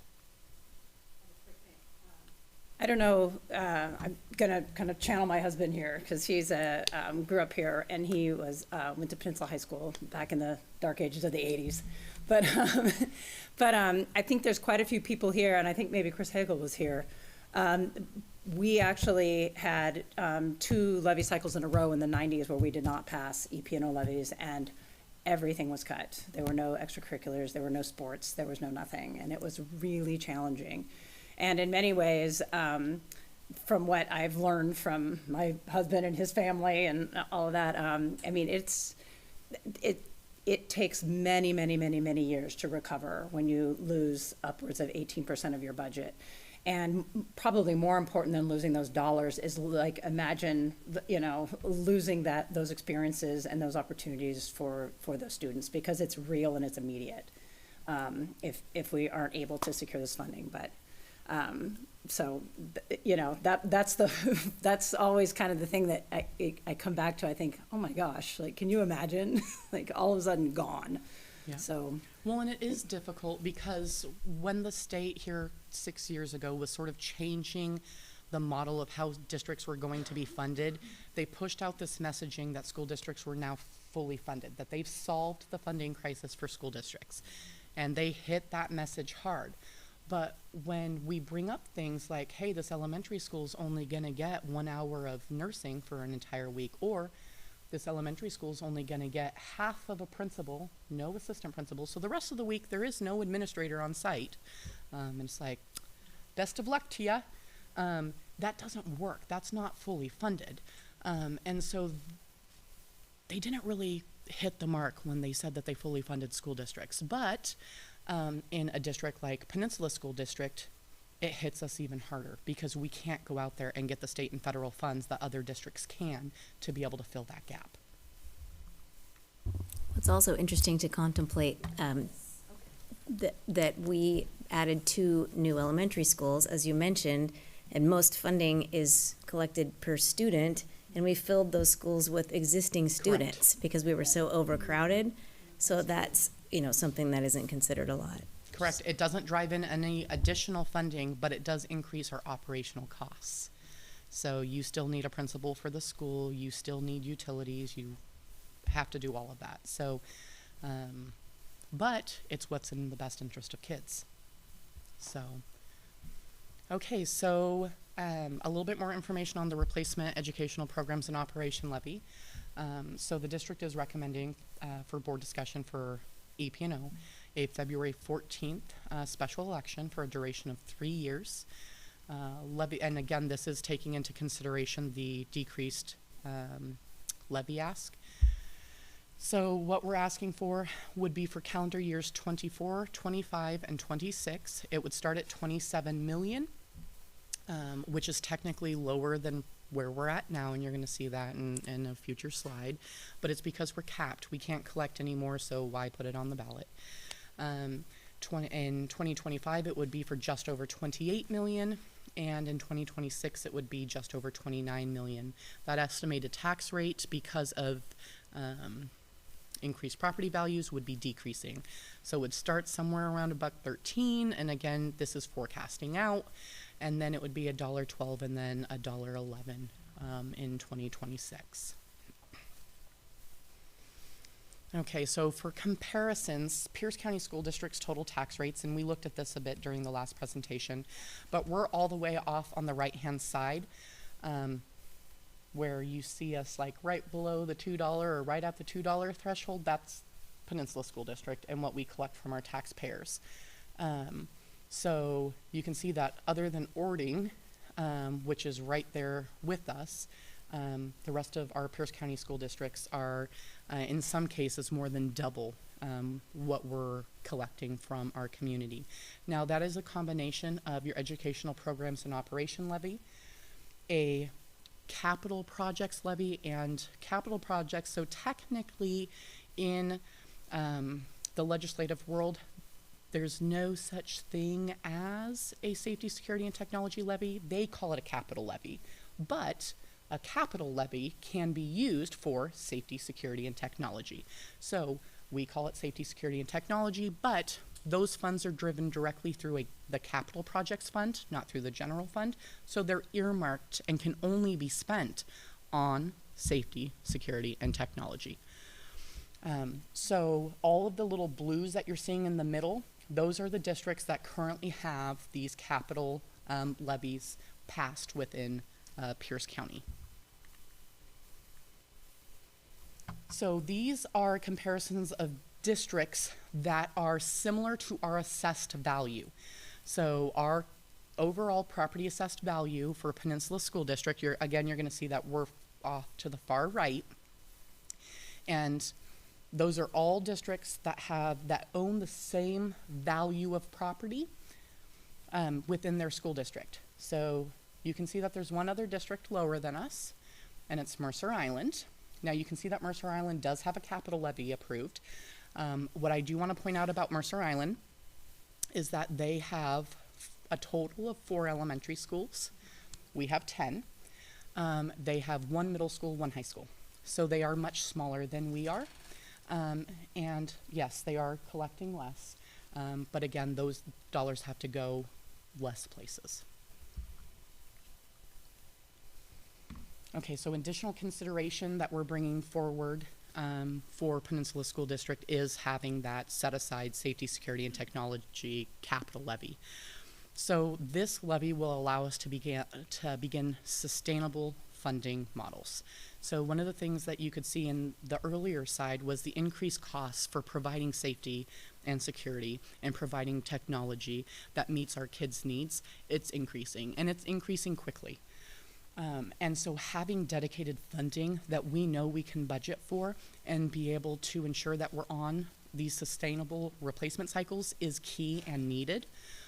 This allows us to continue purchasing and upgrading our emergency building notification systems, camera systems, vape sensors, door locks, investing in cybersecurity to keep our kids safe and keep our data safe.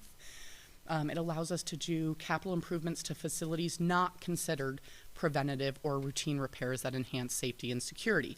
So these are things like fencing at our transitional kindergarten sites so that our kids aren't running off into the road, and making sure that we have the appropriate door locks and doors and all of that. That can all be funded through this levy. It allows us to make sure that we're keeping up with our technology infrastructure improvements and our server replacements, and making sure that we have money to ensure that our Wi-Fi is always connected. Okay, that all comes from this. And that we have that money set aside for the replacement cycles for devices and classroom technology. Yes, you can use your EP&O levy to pay for those things, but if you use your EP&O levy to pay for those things, you can't pay for something else. You have to give up something else. So what we're trying to do is dedicate this funding so that it's there specifically for the safety, security, and technology side. This will allow us to be able to provide better student devices that are in line with 21st century industry standards.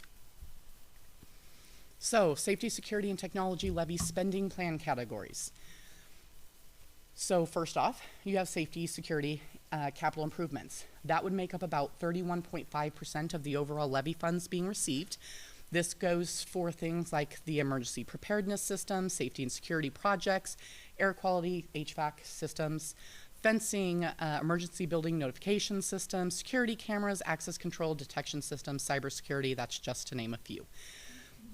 It also helps with staff computing, so staff computers and staff devices, that's about 7%. Classroom teaching stations, so those interactive classroom displays, making sure that we can upgrade the rest of the schools for the classroom audio amplification system, which, as you've heard Chris say, is one of the best proven methods for increasing our scores. So we definitely want to make sure we can get in on that. It also does our instructional tech equipment and subscriptions.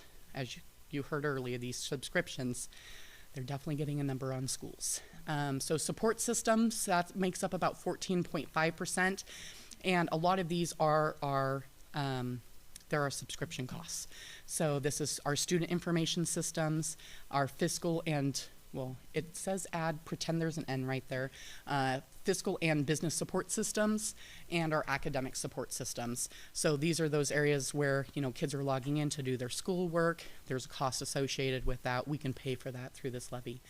Our department operational costs and technology instruction is about 3.5% of the overall levy ask. This is just tools and equipments, your print copy costs, staff instructional professional development, and the staff innovation PD, so that, again, they're providing the most innovative instruction possible for their kids because they're getting taught how to use that curriculum and that software to better enhance the learning environment, and professional development subscriptions. Then we have our operational infrastructure. So these are everything from communications. We just put in fiber. So that would be able to be paid through this instead of coming from the general fund and fund balance. Phone, bus radios, which are extremely important, especially on the Key. If we can upgrade and have better radios, then we don't end up losing that connection. Network devices, switches, firewalls, which are extremely important. Cloud computing, and server and storage, maintenance and support costs, and infrastructure supplies, so your wiring, your hardware. Then we have student computing, student devices. So again, we're trying to invest in better student devices. They last longer, and they're more apt to what kids are used to utilizing and are needing to utilize in order to get their work done. So that's your student devices and need-based student devices, because again, not one size fits all. And so some students need access to different types of devices. That comes from here. And our instructional student software. So a safety, security, and technology capital levy, we are making a recommendation that the board would discuss and eventually approve an SS&T capital levy, that we would place it on a February 14th, 2023 special election for a duration of 6 years. That is one of the differences between this type of a levy and a EP&O levy. An educational programs and operations levy can be run for a max of 4 years, so anywhere from 1 to 4. A SS&T capital levy can be run from anywhere from 1 to 6 years, but 6 years allows us to budget and know what we have coming in so we can put those sustainable replacement cycles in place. So this does come with a flat tax rate based upon assessed value not to exceed 25 cents, and that does fluctuate based upon assessed valuation, so it will end up decreasing by the end of the term of the levy, because what we can collect is the dollars, not the 25 cents per thousand. So it would start at 6 million, and it would end at after the 6-year term at just under 7 million. Okay, so this is interesting. So when you start doing all these calculations and really digging into the data, you start looking at, hey, what are our total tax rates right now where we're at in 2022 versus what we're proposing for 2024. Because of our cap and because the legislature had stated, you know, you can't collect more than this, okay, our tax rate is actually declining. So right now we're at $2.01 between an EP&O and our bond. So with the proposed package that you're seeing here, we'd actually be at $1.82. And that's including that 25-cent SS&T levy. So the overall proposal is still under what we're even paying now when you factor in that, that safety, security, and technology levy. So, questions, comments, discussion?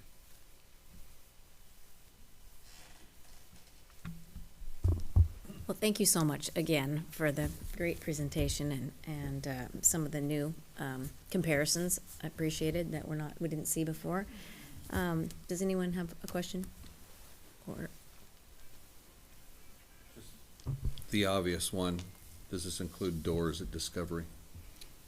We are taking care of doors at Discovery. Yeah. Regardless of an Right. SS&T levy, and it's in the works. Right. Correct. Okay. Just remember, the levy, if it passes in February, we won't start collecting it until 2024. Right. Okay.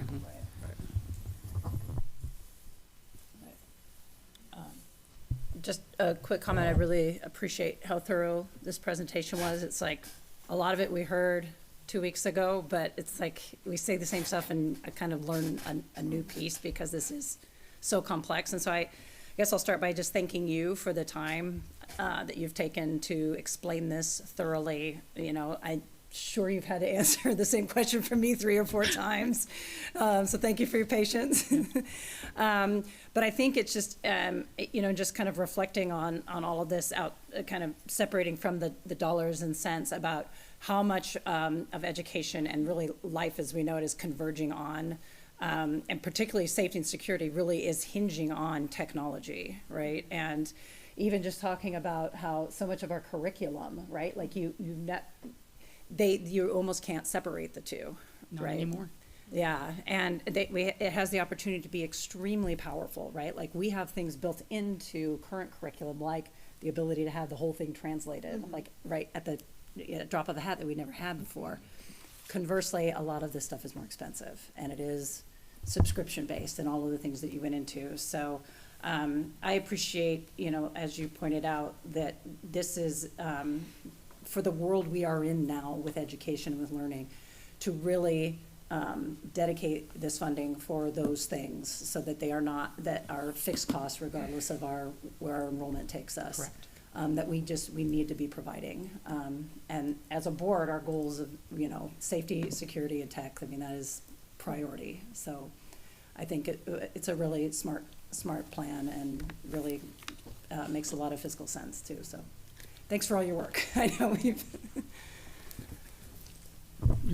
Yeah, I was just going to say, a quality community typically requires and to have good home values, and for people to want to live in a community typically needs 3 things: great schools, great health care, and great recreational stuff, parks. We have that, and we want to keep it that way. And so, agreed. Thank you for all your work. Thank you for explaining it. If you don't quite understand it yet, ask your parents to let you see their property tax receipt, and you can see where we fall into it. But yeah, this is keeping in line with our strategic plan, where we see the school district going forward in this state. And so it's super important that this additional SS&T levy will help us get there and achieve our strategic plan goals. Just an aside, I was out at Cte Peninsula a couple of days ago for a candidate forum, and one of the questions had to do around property taxes for seniors. Can you tell me how that works, where a senior, certain age or whatever, where they get their property tax locked so that it doesn't go up? Yes, so each county has a program in which if they qualify, and I believe it's age 65, but I would have to verify. They contact the county and they let them know that they're interested in that program. They fill out the form, they submit financial data in order to support it, and they send it off to them. And then at that point, it's frozen, and a lot of times the taxes actually, for lack of better words, technically get waived. Then what happens at the end of a year prior to like your CFO certifying your levy, you get a statement and it tells you the dollar value of those waived taxes, and the district has the opportunity to basically recertify and collect those taxes, but not from those taxpayers, not from that population. I will say that a lot of times it's not a very well-known program, and in my time as a CFO, when I get those documents, it's not widely used. And so when you're seeing those dollars, I mean, sometimes it's like only $6,000 total that your entire community, as far as your seniors, have gone through and done that program and have had waived for recollection. So that is something that, and it's on the county website, and the form is on there as well for any individuals that are concerned because they're fixed income. On Social Security at that point, there are those programs available so that they don't have to feel that tax burden. Thank you. Do the student reps have any questions or comments? No. All right, it's very complicated. I'll just be the first to say that. So thank you again so much. And so the next item, well, there's no old business. We do have new business. We have first reading of 2 resolutions. Do I actually read the resolution? Okay. Yeah. You don't have to read just this portion. Just this, what I have. Yeah. Okay. So the board members have the copy of the resolution. So item 10.1, first reading resolution number 2205, Peninsula School District's Educational Programs and Operations Replacement Levy. We are not taking action on this evening because it's a first reading. So board members, please send any feedback to Superintendent Barr prior to our next meeting on November 9th, where we will have a second reading and consider adoption. And the same is true for item 10.2, first reading of resolution number 2206 for the Peninsula School District's Safety, Security, and Technology Levy. Again, it's a first reading, so we're not taking any action tonight, but send any feedback to Superintendent Barr before November 9th.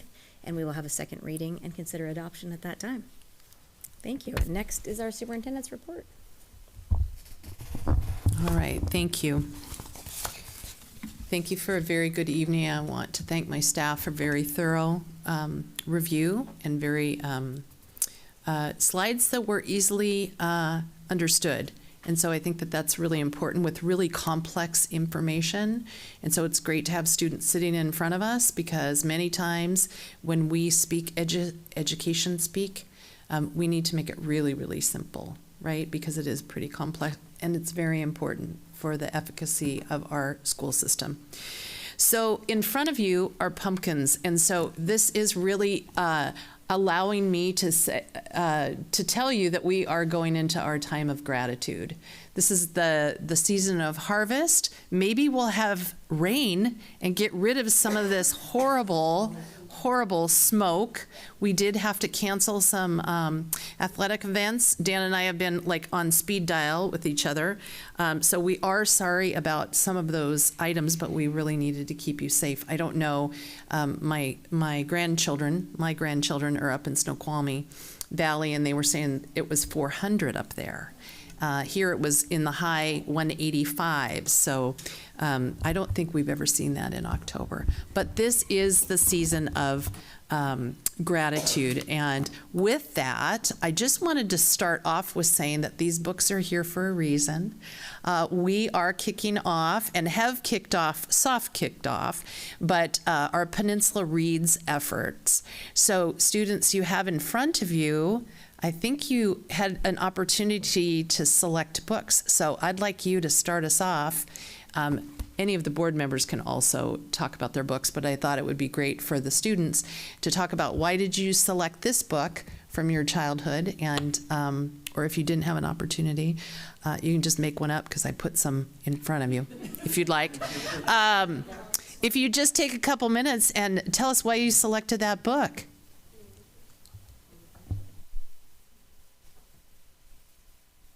I chose Llama Llama Mad at Mama because I am mad at my mama. No, Llama Llama Mad at Mama. I used to read this all the time as a kid, and my mom used to read it to me, and it's just a really special book. I remember the one part from this book I can only remember is his mama made him put a sweater on, and he did not want to put a sweater on. And that's the only part I remember, but I just remember that part, and it's the best part ever. So it's just a really memorable book in my mind, so I thought I might as well pick it.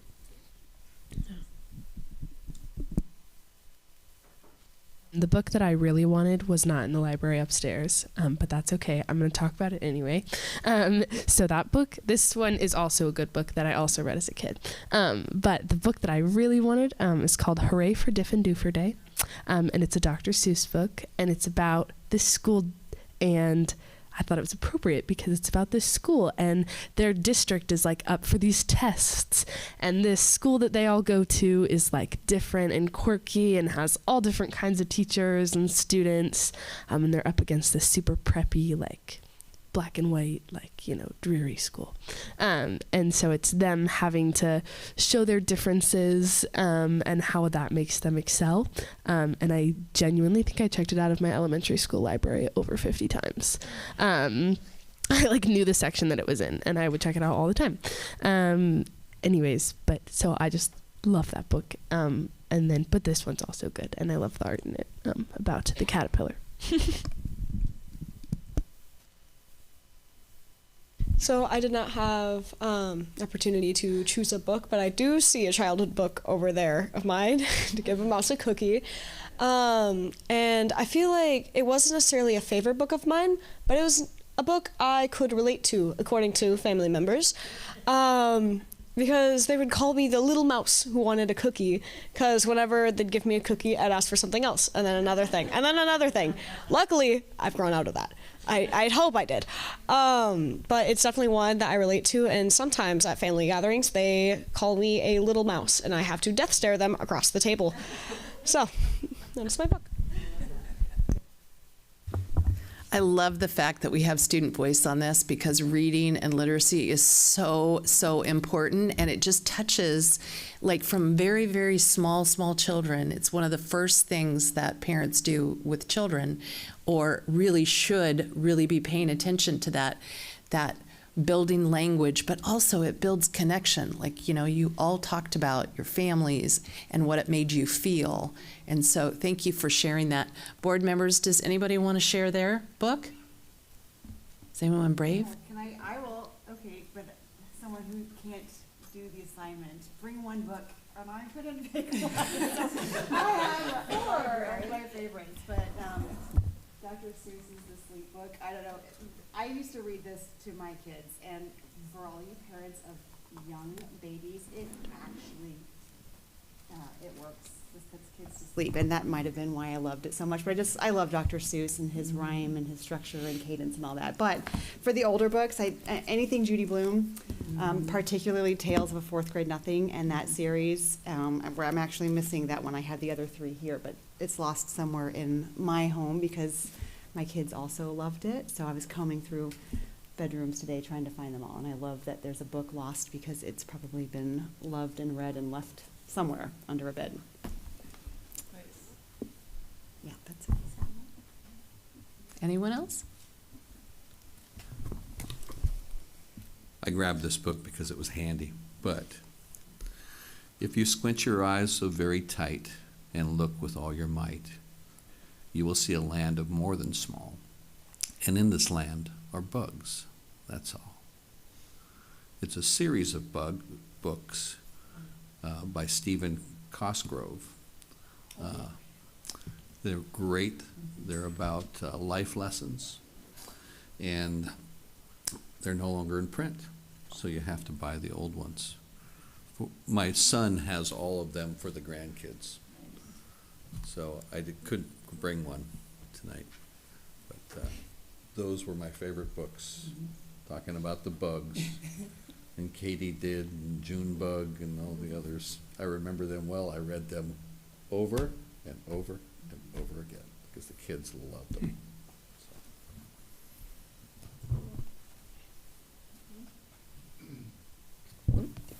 So I brought Iggy Peck, architect. Very self-serving, but what I absolutely, and notwithstanding that I happen to become an architect, what I love about this book is the illustrations are just fabulous. They're like, very 70s kind of retro with just a beautiful hand and a beautiful rhyme structure. But it's kind of about this kid who's always got his head in the clouds and he's always sort of dreaming of castles and faraway places and making models and drawing pictures and kind of getting busted for it. But then on a class field trip, he ends up saving the day because he figures out how to build a bridge, and everyone is very grateful for Iggy Peck. So there's some companion books. There's Rosie Revere, Engineer, about she constructs a helicopter, and that's a wonderful one about trying perseverance and trying again, and then there's one At a Twist, Scientist, and it's hysterical because it's about she just will not stop asking questions, and she drives her parents up the wall, and then. But anyway, it's a great series. It's, I'm forgetting the author's name here suddenly. Let's see. Andrea Beatty is the author. So that was mine. I brought Go Dog Go, which was an all-time favorite of my kids. And the dog on the cover is wearing a hat, and my daughter used to run and put on a hat when we'd read Go Dog Go, and she was very small. And then it doesn't have a whole lot, the pages, the words are short, so then, as many kids do, they would memorize it and then just say what was on the page before you even said it, when they were far too young to be reading themselves. And but speaking of illustrations, my favorite when I was young was Where the Wild Things Are, because is that what you have right there? Oh, I didn't even know that, just because. I'll let you talk about it, but I just loved it. And the other one that was just an all-time favorite was Junie B. Jones. All of her, I think primarily because I found, when I was reading to them, the way she talked to be so hilarious. And so we still will say plus also at our house if we have something to add, or a huffy breath, don't do a huffy breath at me. And but I think the coolest thing is, like, you're telling stories about your families. Reading it transcends the generations. We have some of the same memories about books that are still, that you read year after year after year. So. Oh, I'd have to say mine were all the Dr. Seuss books as well. I was really, one of my favorite ones when I was a little guy was like Brer Bear or Brer Rabbit in the Briar Patch. Please don't throw me in the Briar Patch. Please don't throw me. Of course, he wants them to throw him into the Briar Patch. So those, and then as I got into middle school, I read Tom Sawyer, Huck Finn, some of those kind of novels. I got away from the little, coloring type kitty books and into more of the novels. But I think I agree with you. It's nice to see that the traditional books have stayed current, even though we are into my kids, when they were little, were reading those big Harry Potter books, and they were just devouring those Harry Potter and all those other books, not just those, but my son they're all like 3 inches thick, and his bookshelves in his room are full of those, and half of them I've never heard about, but I guarantee all of you have. They weren't around when I was a kid, but it's still nice to see that the ones that are still relevant today. So.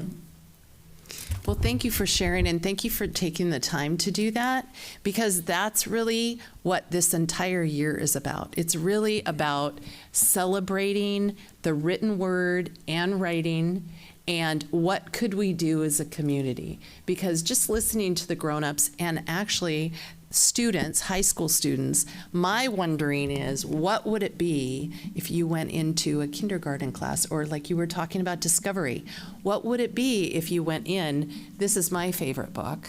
I have so many favorite books, and some are over there. The Dragons Love Tacos, that is a ridiculous title, which is so funny. It is really funny. That was a recommendation from a teacher. But What would it be if we as a community decided that we were going to read aloud to the youngest and then share the stories, right? Like, why do you like this book? I just love this book because it's a journey, and then the pictures. And I think there's a little bit of Max in me, right? I like the wild rumpusing. I like that idea. I liked having a crown and being in charge of a bunch of monsters. There may be some real life in there. I just put that 2 and 2 together. What? And I enjoy every moment of it. But what would it be like if we did that? What would it be like if we used different voices for different characters? All those things, they really do matter. And, you know, we have been in this strange time for a couple years. This is really the first year where elementary students now are sitting on their colored little colored seats, and they're coming together in ways that we haven't been able to, and it's the first time ever. So Peninsula Reads, the efforts are, we're starting them, but we don't know where it's going to go. So that's the whole thing. So right now, what we are doing is we're highlighting. So what you will see is all of you and your pictures and all of you, they'll be posted. And I'm hoping, I'm kind of looking back at my communications, I'm hoping that we could keep a list of the books in some manner, because there's books I haven't. And as a grandmother, I'm like, I need to go out and buy those because I don't know those yet. And we are asking our community members, our community leaders, and the more people, so I'm looking back at Miriam with the chamber, I've been to Rotary, and I've told them their homework is to select their favorite childhood book to share, because it really does touch our youngest learners. And what if, because our metric is 100% of our third graders at reading level, right? At the standard. So what if that attainment was possible? It is possible. And as we go further, we are looking for the opportunity in classrooms to have people come in and be readers in classrooms. So that will be set up, and we will be pushing that out. So I don't know where this is going to go. I'm just excited having the conversation as a community, because if we value something, then we have to put our heart and our soul, and we have to do this together. So I'm really excited. Thank you for sharing. And please think about where you want to start, because you are the leaders, we are the leaders.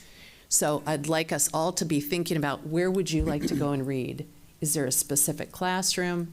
Is there a specific school? Is there a specific book? And then we will put all that information. We're going to be starting that. Also, all of my staff that's sitting out there, they will also be doing this. We're going to ask the chamber to identify their favorite book, and we're going to invite everyone in. So on that, the next concept that you have, this is, I think, the first time I've seen actual paper document. We are also having a focus on education. Now, in my career, I have always done a focus on education in November. It is a time to celebrate public education, but also private education, right? Or private schools as well. But it's really an opportunity to invite the public in.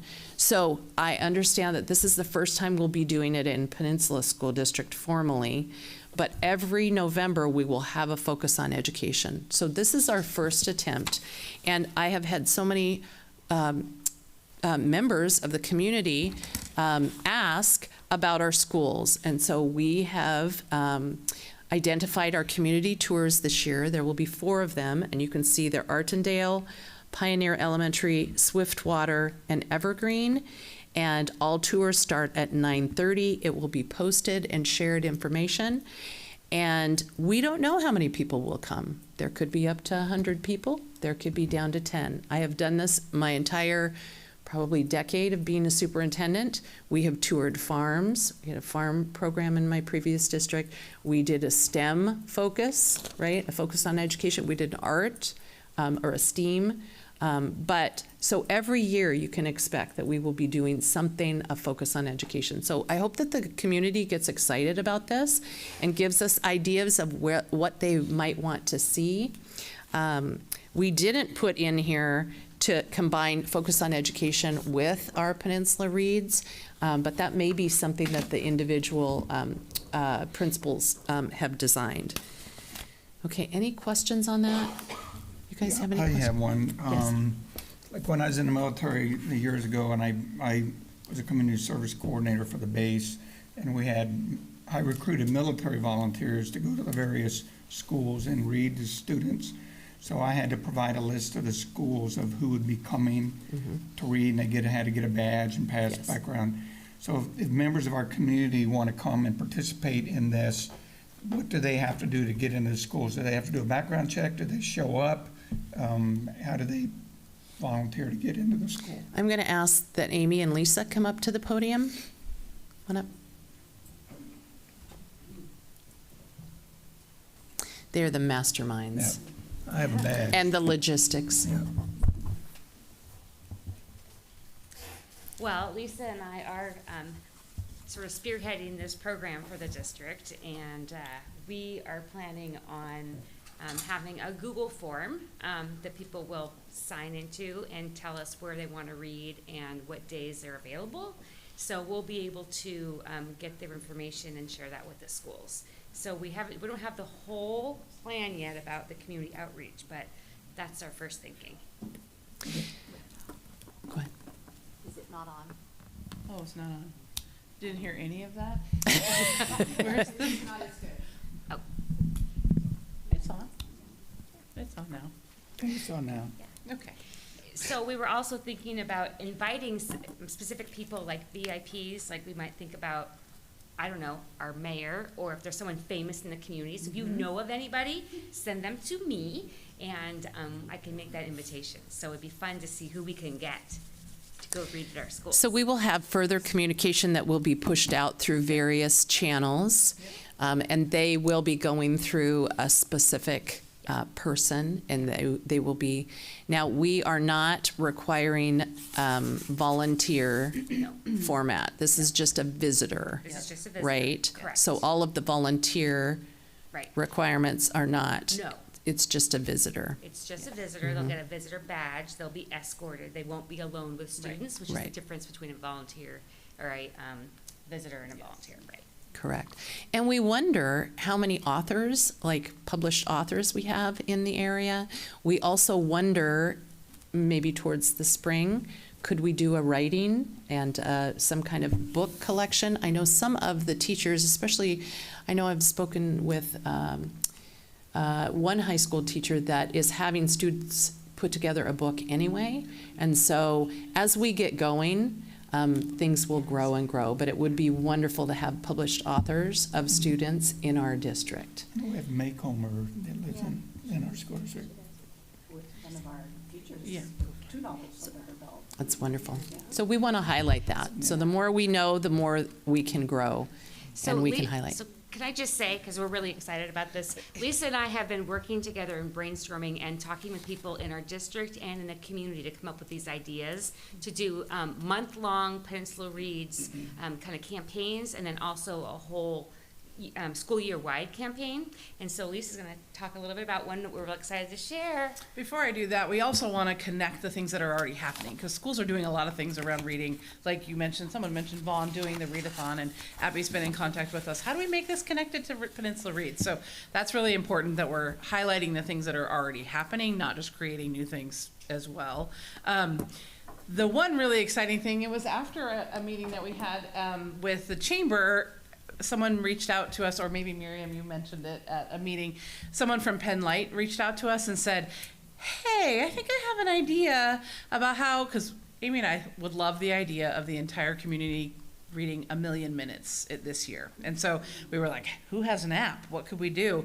And so we have some folks working on that. We have a way to track it. We're going to launch that very soon. But it's super cool how that is all happening very organically, and people are saying, we want to be a part of this community effort, and we're really excited about it. You'll get more. We'll have a calendar here in a couple days, and yeah, it'll be really exciting. Can I just say too, our librarians and our library staff are also very on board with this, and they're like, we're already doing that. I'm like, yeah, I know. So we just want to, like Lisa said, highlight what they're doing. It's been so fun, even for me as I've been really busy going out to schools these days, I noticed at the middle school level that the teachers have signs right as they go into the classroom that says what they're reading.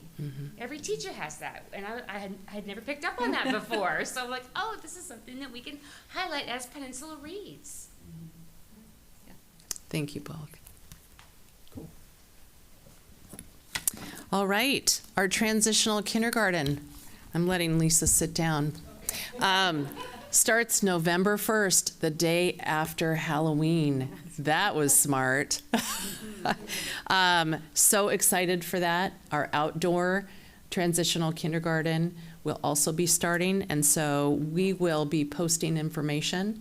And just for the community's knowledge, this board was selected through WASDA, which is the School Board Association, to present on transitional kindergarten and on capital projects and the attainment of that. So we're excited about that. So we're happy that you were both selected and that you're willing to share your good news with all the other board of directors throughout the district.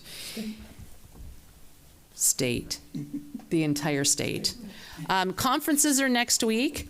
Really encouraging our families to come forward and meet with their teachers and to hear about progress. Really excited about that, especially because that is middle school and elementary, correct? All right. And so I know that there are so many things to share, because those of us that are allowed to have our jobs be that we go in and out of schools, it's the best job in the world, but there are amazing, amazing teachers and staff, all staff at all levels, just doing wonderful things with and for kids. So looking forward to that. Also, I wanted to just do a huge shout out about the College and Career Fair. Last night I was at Peninsula High School, but Gig Harbor also. And I don't know if Henderson Bay has a College and Career Fair. I have not attended that. They did before the pandemic. You did.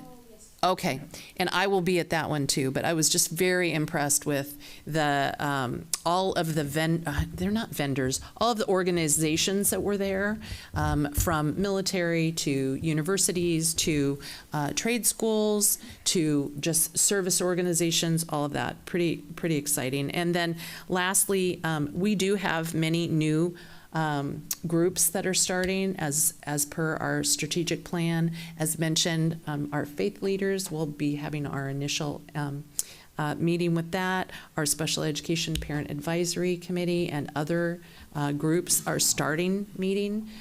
We have gotten schools up and going, and so we are starting those as well.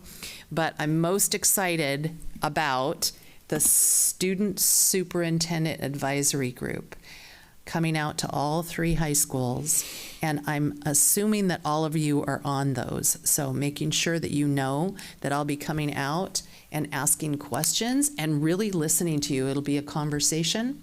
So I just wanted to tell you that when I come out, it will be myself and maybe a staff or 2 and a board member or 2, but the adults that come, they have to sit like, you know, it's like a fishbowl, and they have to sit on the outside. So it's not the adults are coming to talk to you, it's that you're coming, and we'll have certain questions, and then it's all about student voice. So what you're thinking, what your ideas are, what you want to see, what you're concerned about, those kinds of things. So it'll give me a chance to really work with your groups. And so hopefully it's a reflective group. Your principals have been part of that. But if this is the first time you've heard of that, go to your principals and say, hey, I'm really excited. Superintendent Barr is coming out. I would just want to make sure that I'm on that, because it's called the Student Superintendent Advisory. Okay? Tanya, after this, can tell you, yeah, they're all scheduled. So thank you guys. And just really encourage the student body that I'm really there to listen. Okay? Okay. Thank you.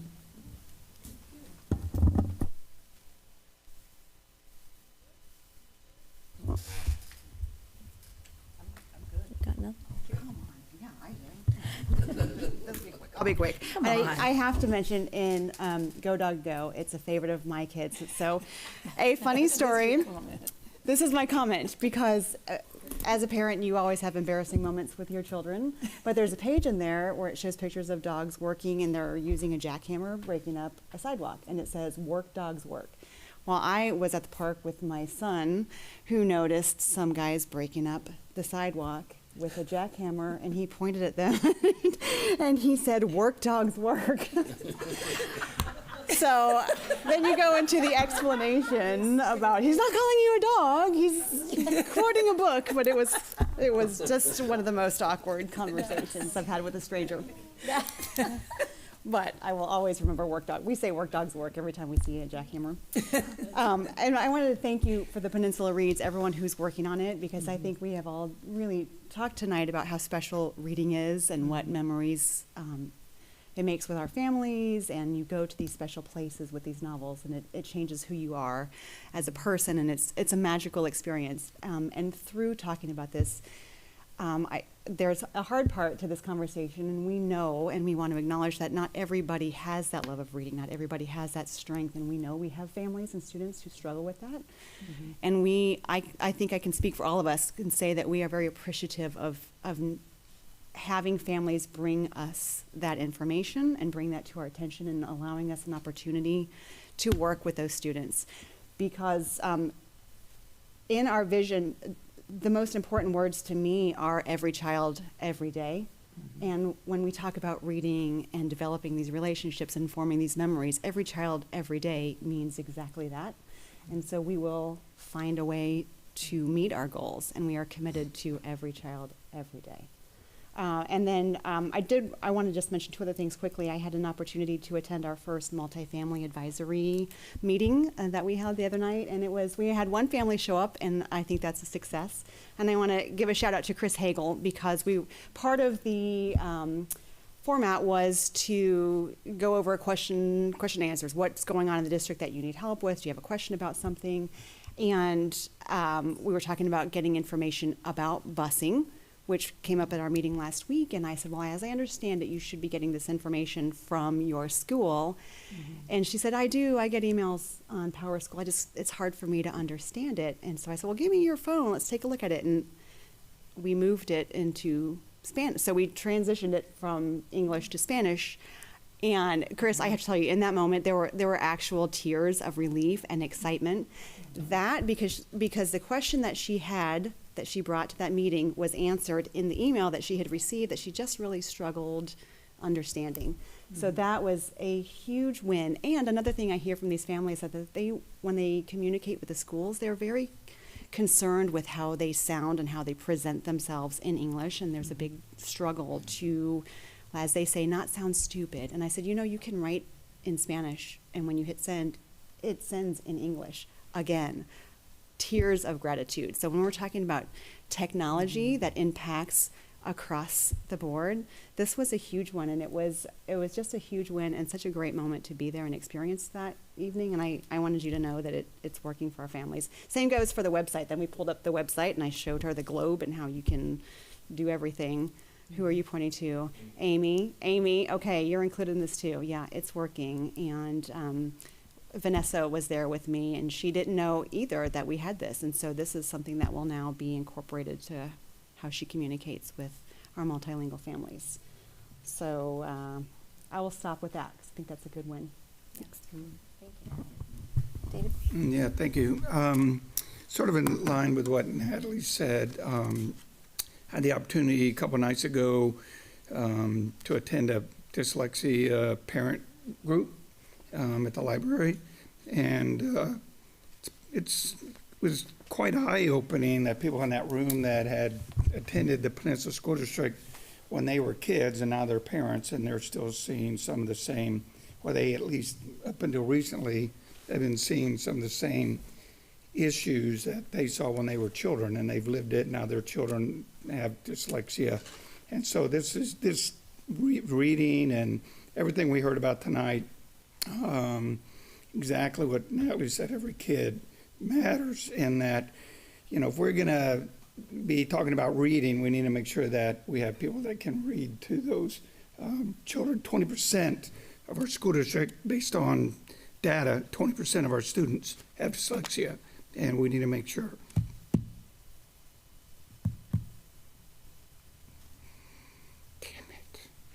choked up in a while. So I gave some advice, learned a lot. November 16th, I'm really happy to announce, is a community night here at Swiftwater, which is great because this is where the track program is. God, I hate when my voice breaks. We're gonna have a community night to talk with our parents with dyslexia students, and I hope that'll be the beginning of a great opportunity where the school district can partner with our parent groups, maybe with members of the medical field or whatever, to make sure that we're not giving lip service to our students with dyslexia and that they can participate in Peninsula Reads as well. What night was that? November 16th. November 16th at Swiftwater. Okay. Yep. We'll know if I. What's that? What was your question? We were in Spokane on November 16th. Right. Was that a board event? I don't think so. No. Yep, okay. It's gonna be November 16th. I don't travel till the 17th, so I can make it. Thank you. I just wanted to, again, thank our student reps. I know I said earlier, but it really is just, your reports were all outstanding. It really just brings such life to the meeting, and really, this is what it's all about. So we really appreciate what you guys do and what you find out for us when you're not in this room and bring back to us. So, and hopefully you'll learn a thing or two as well. And then I just want to say that again, thanks to our staff in the back of the room.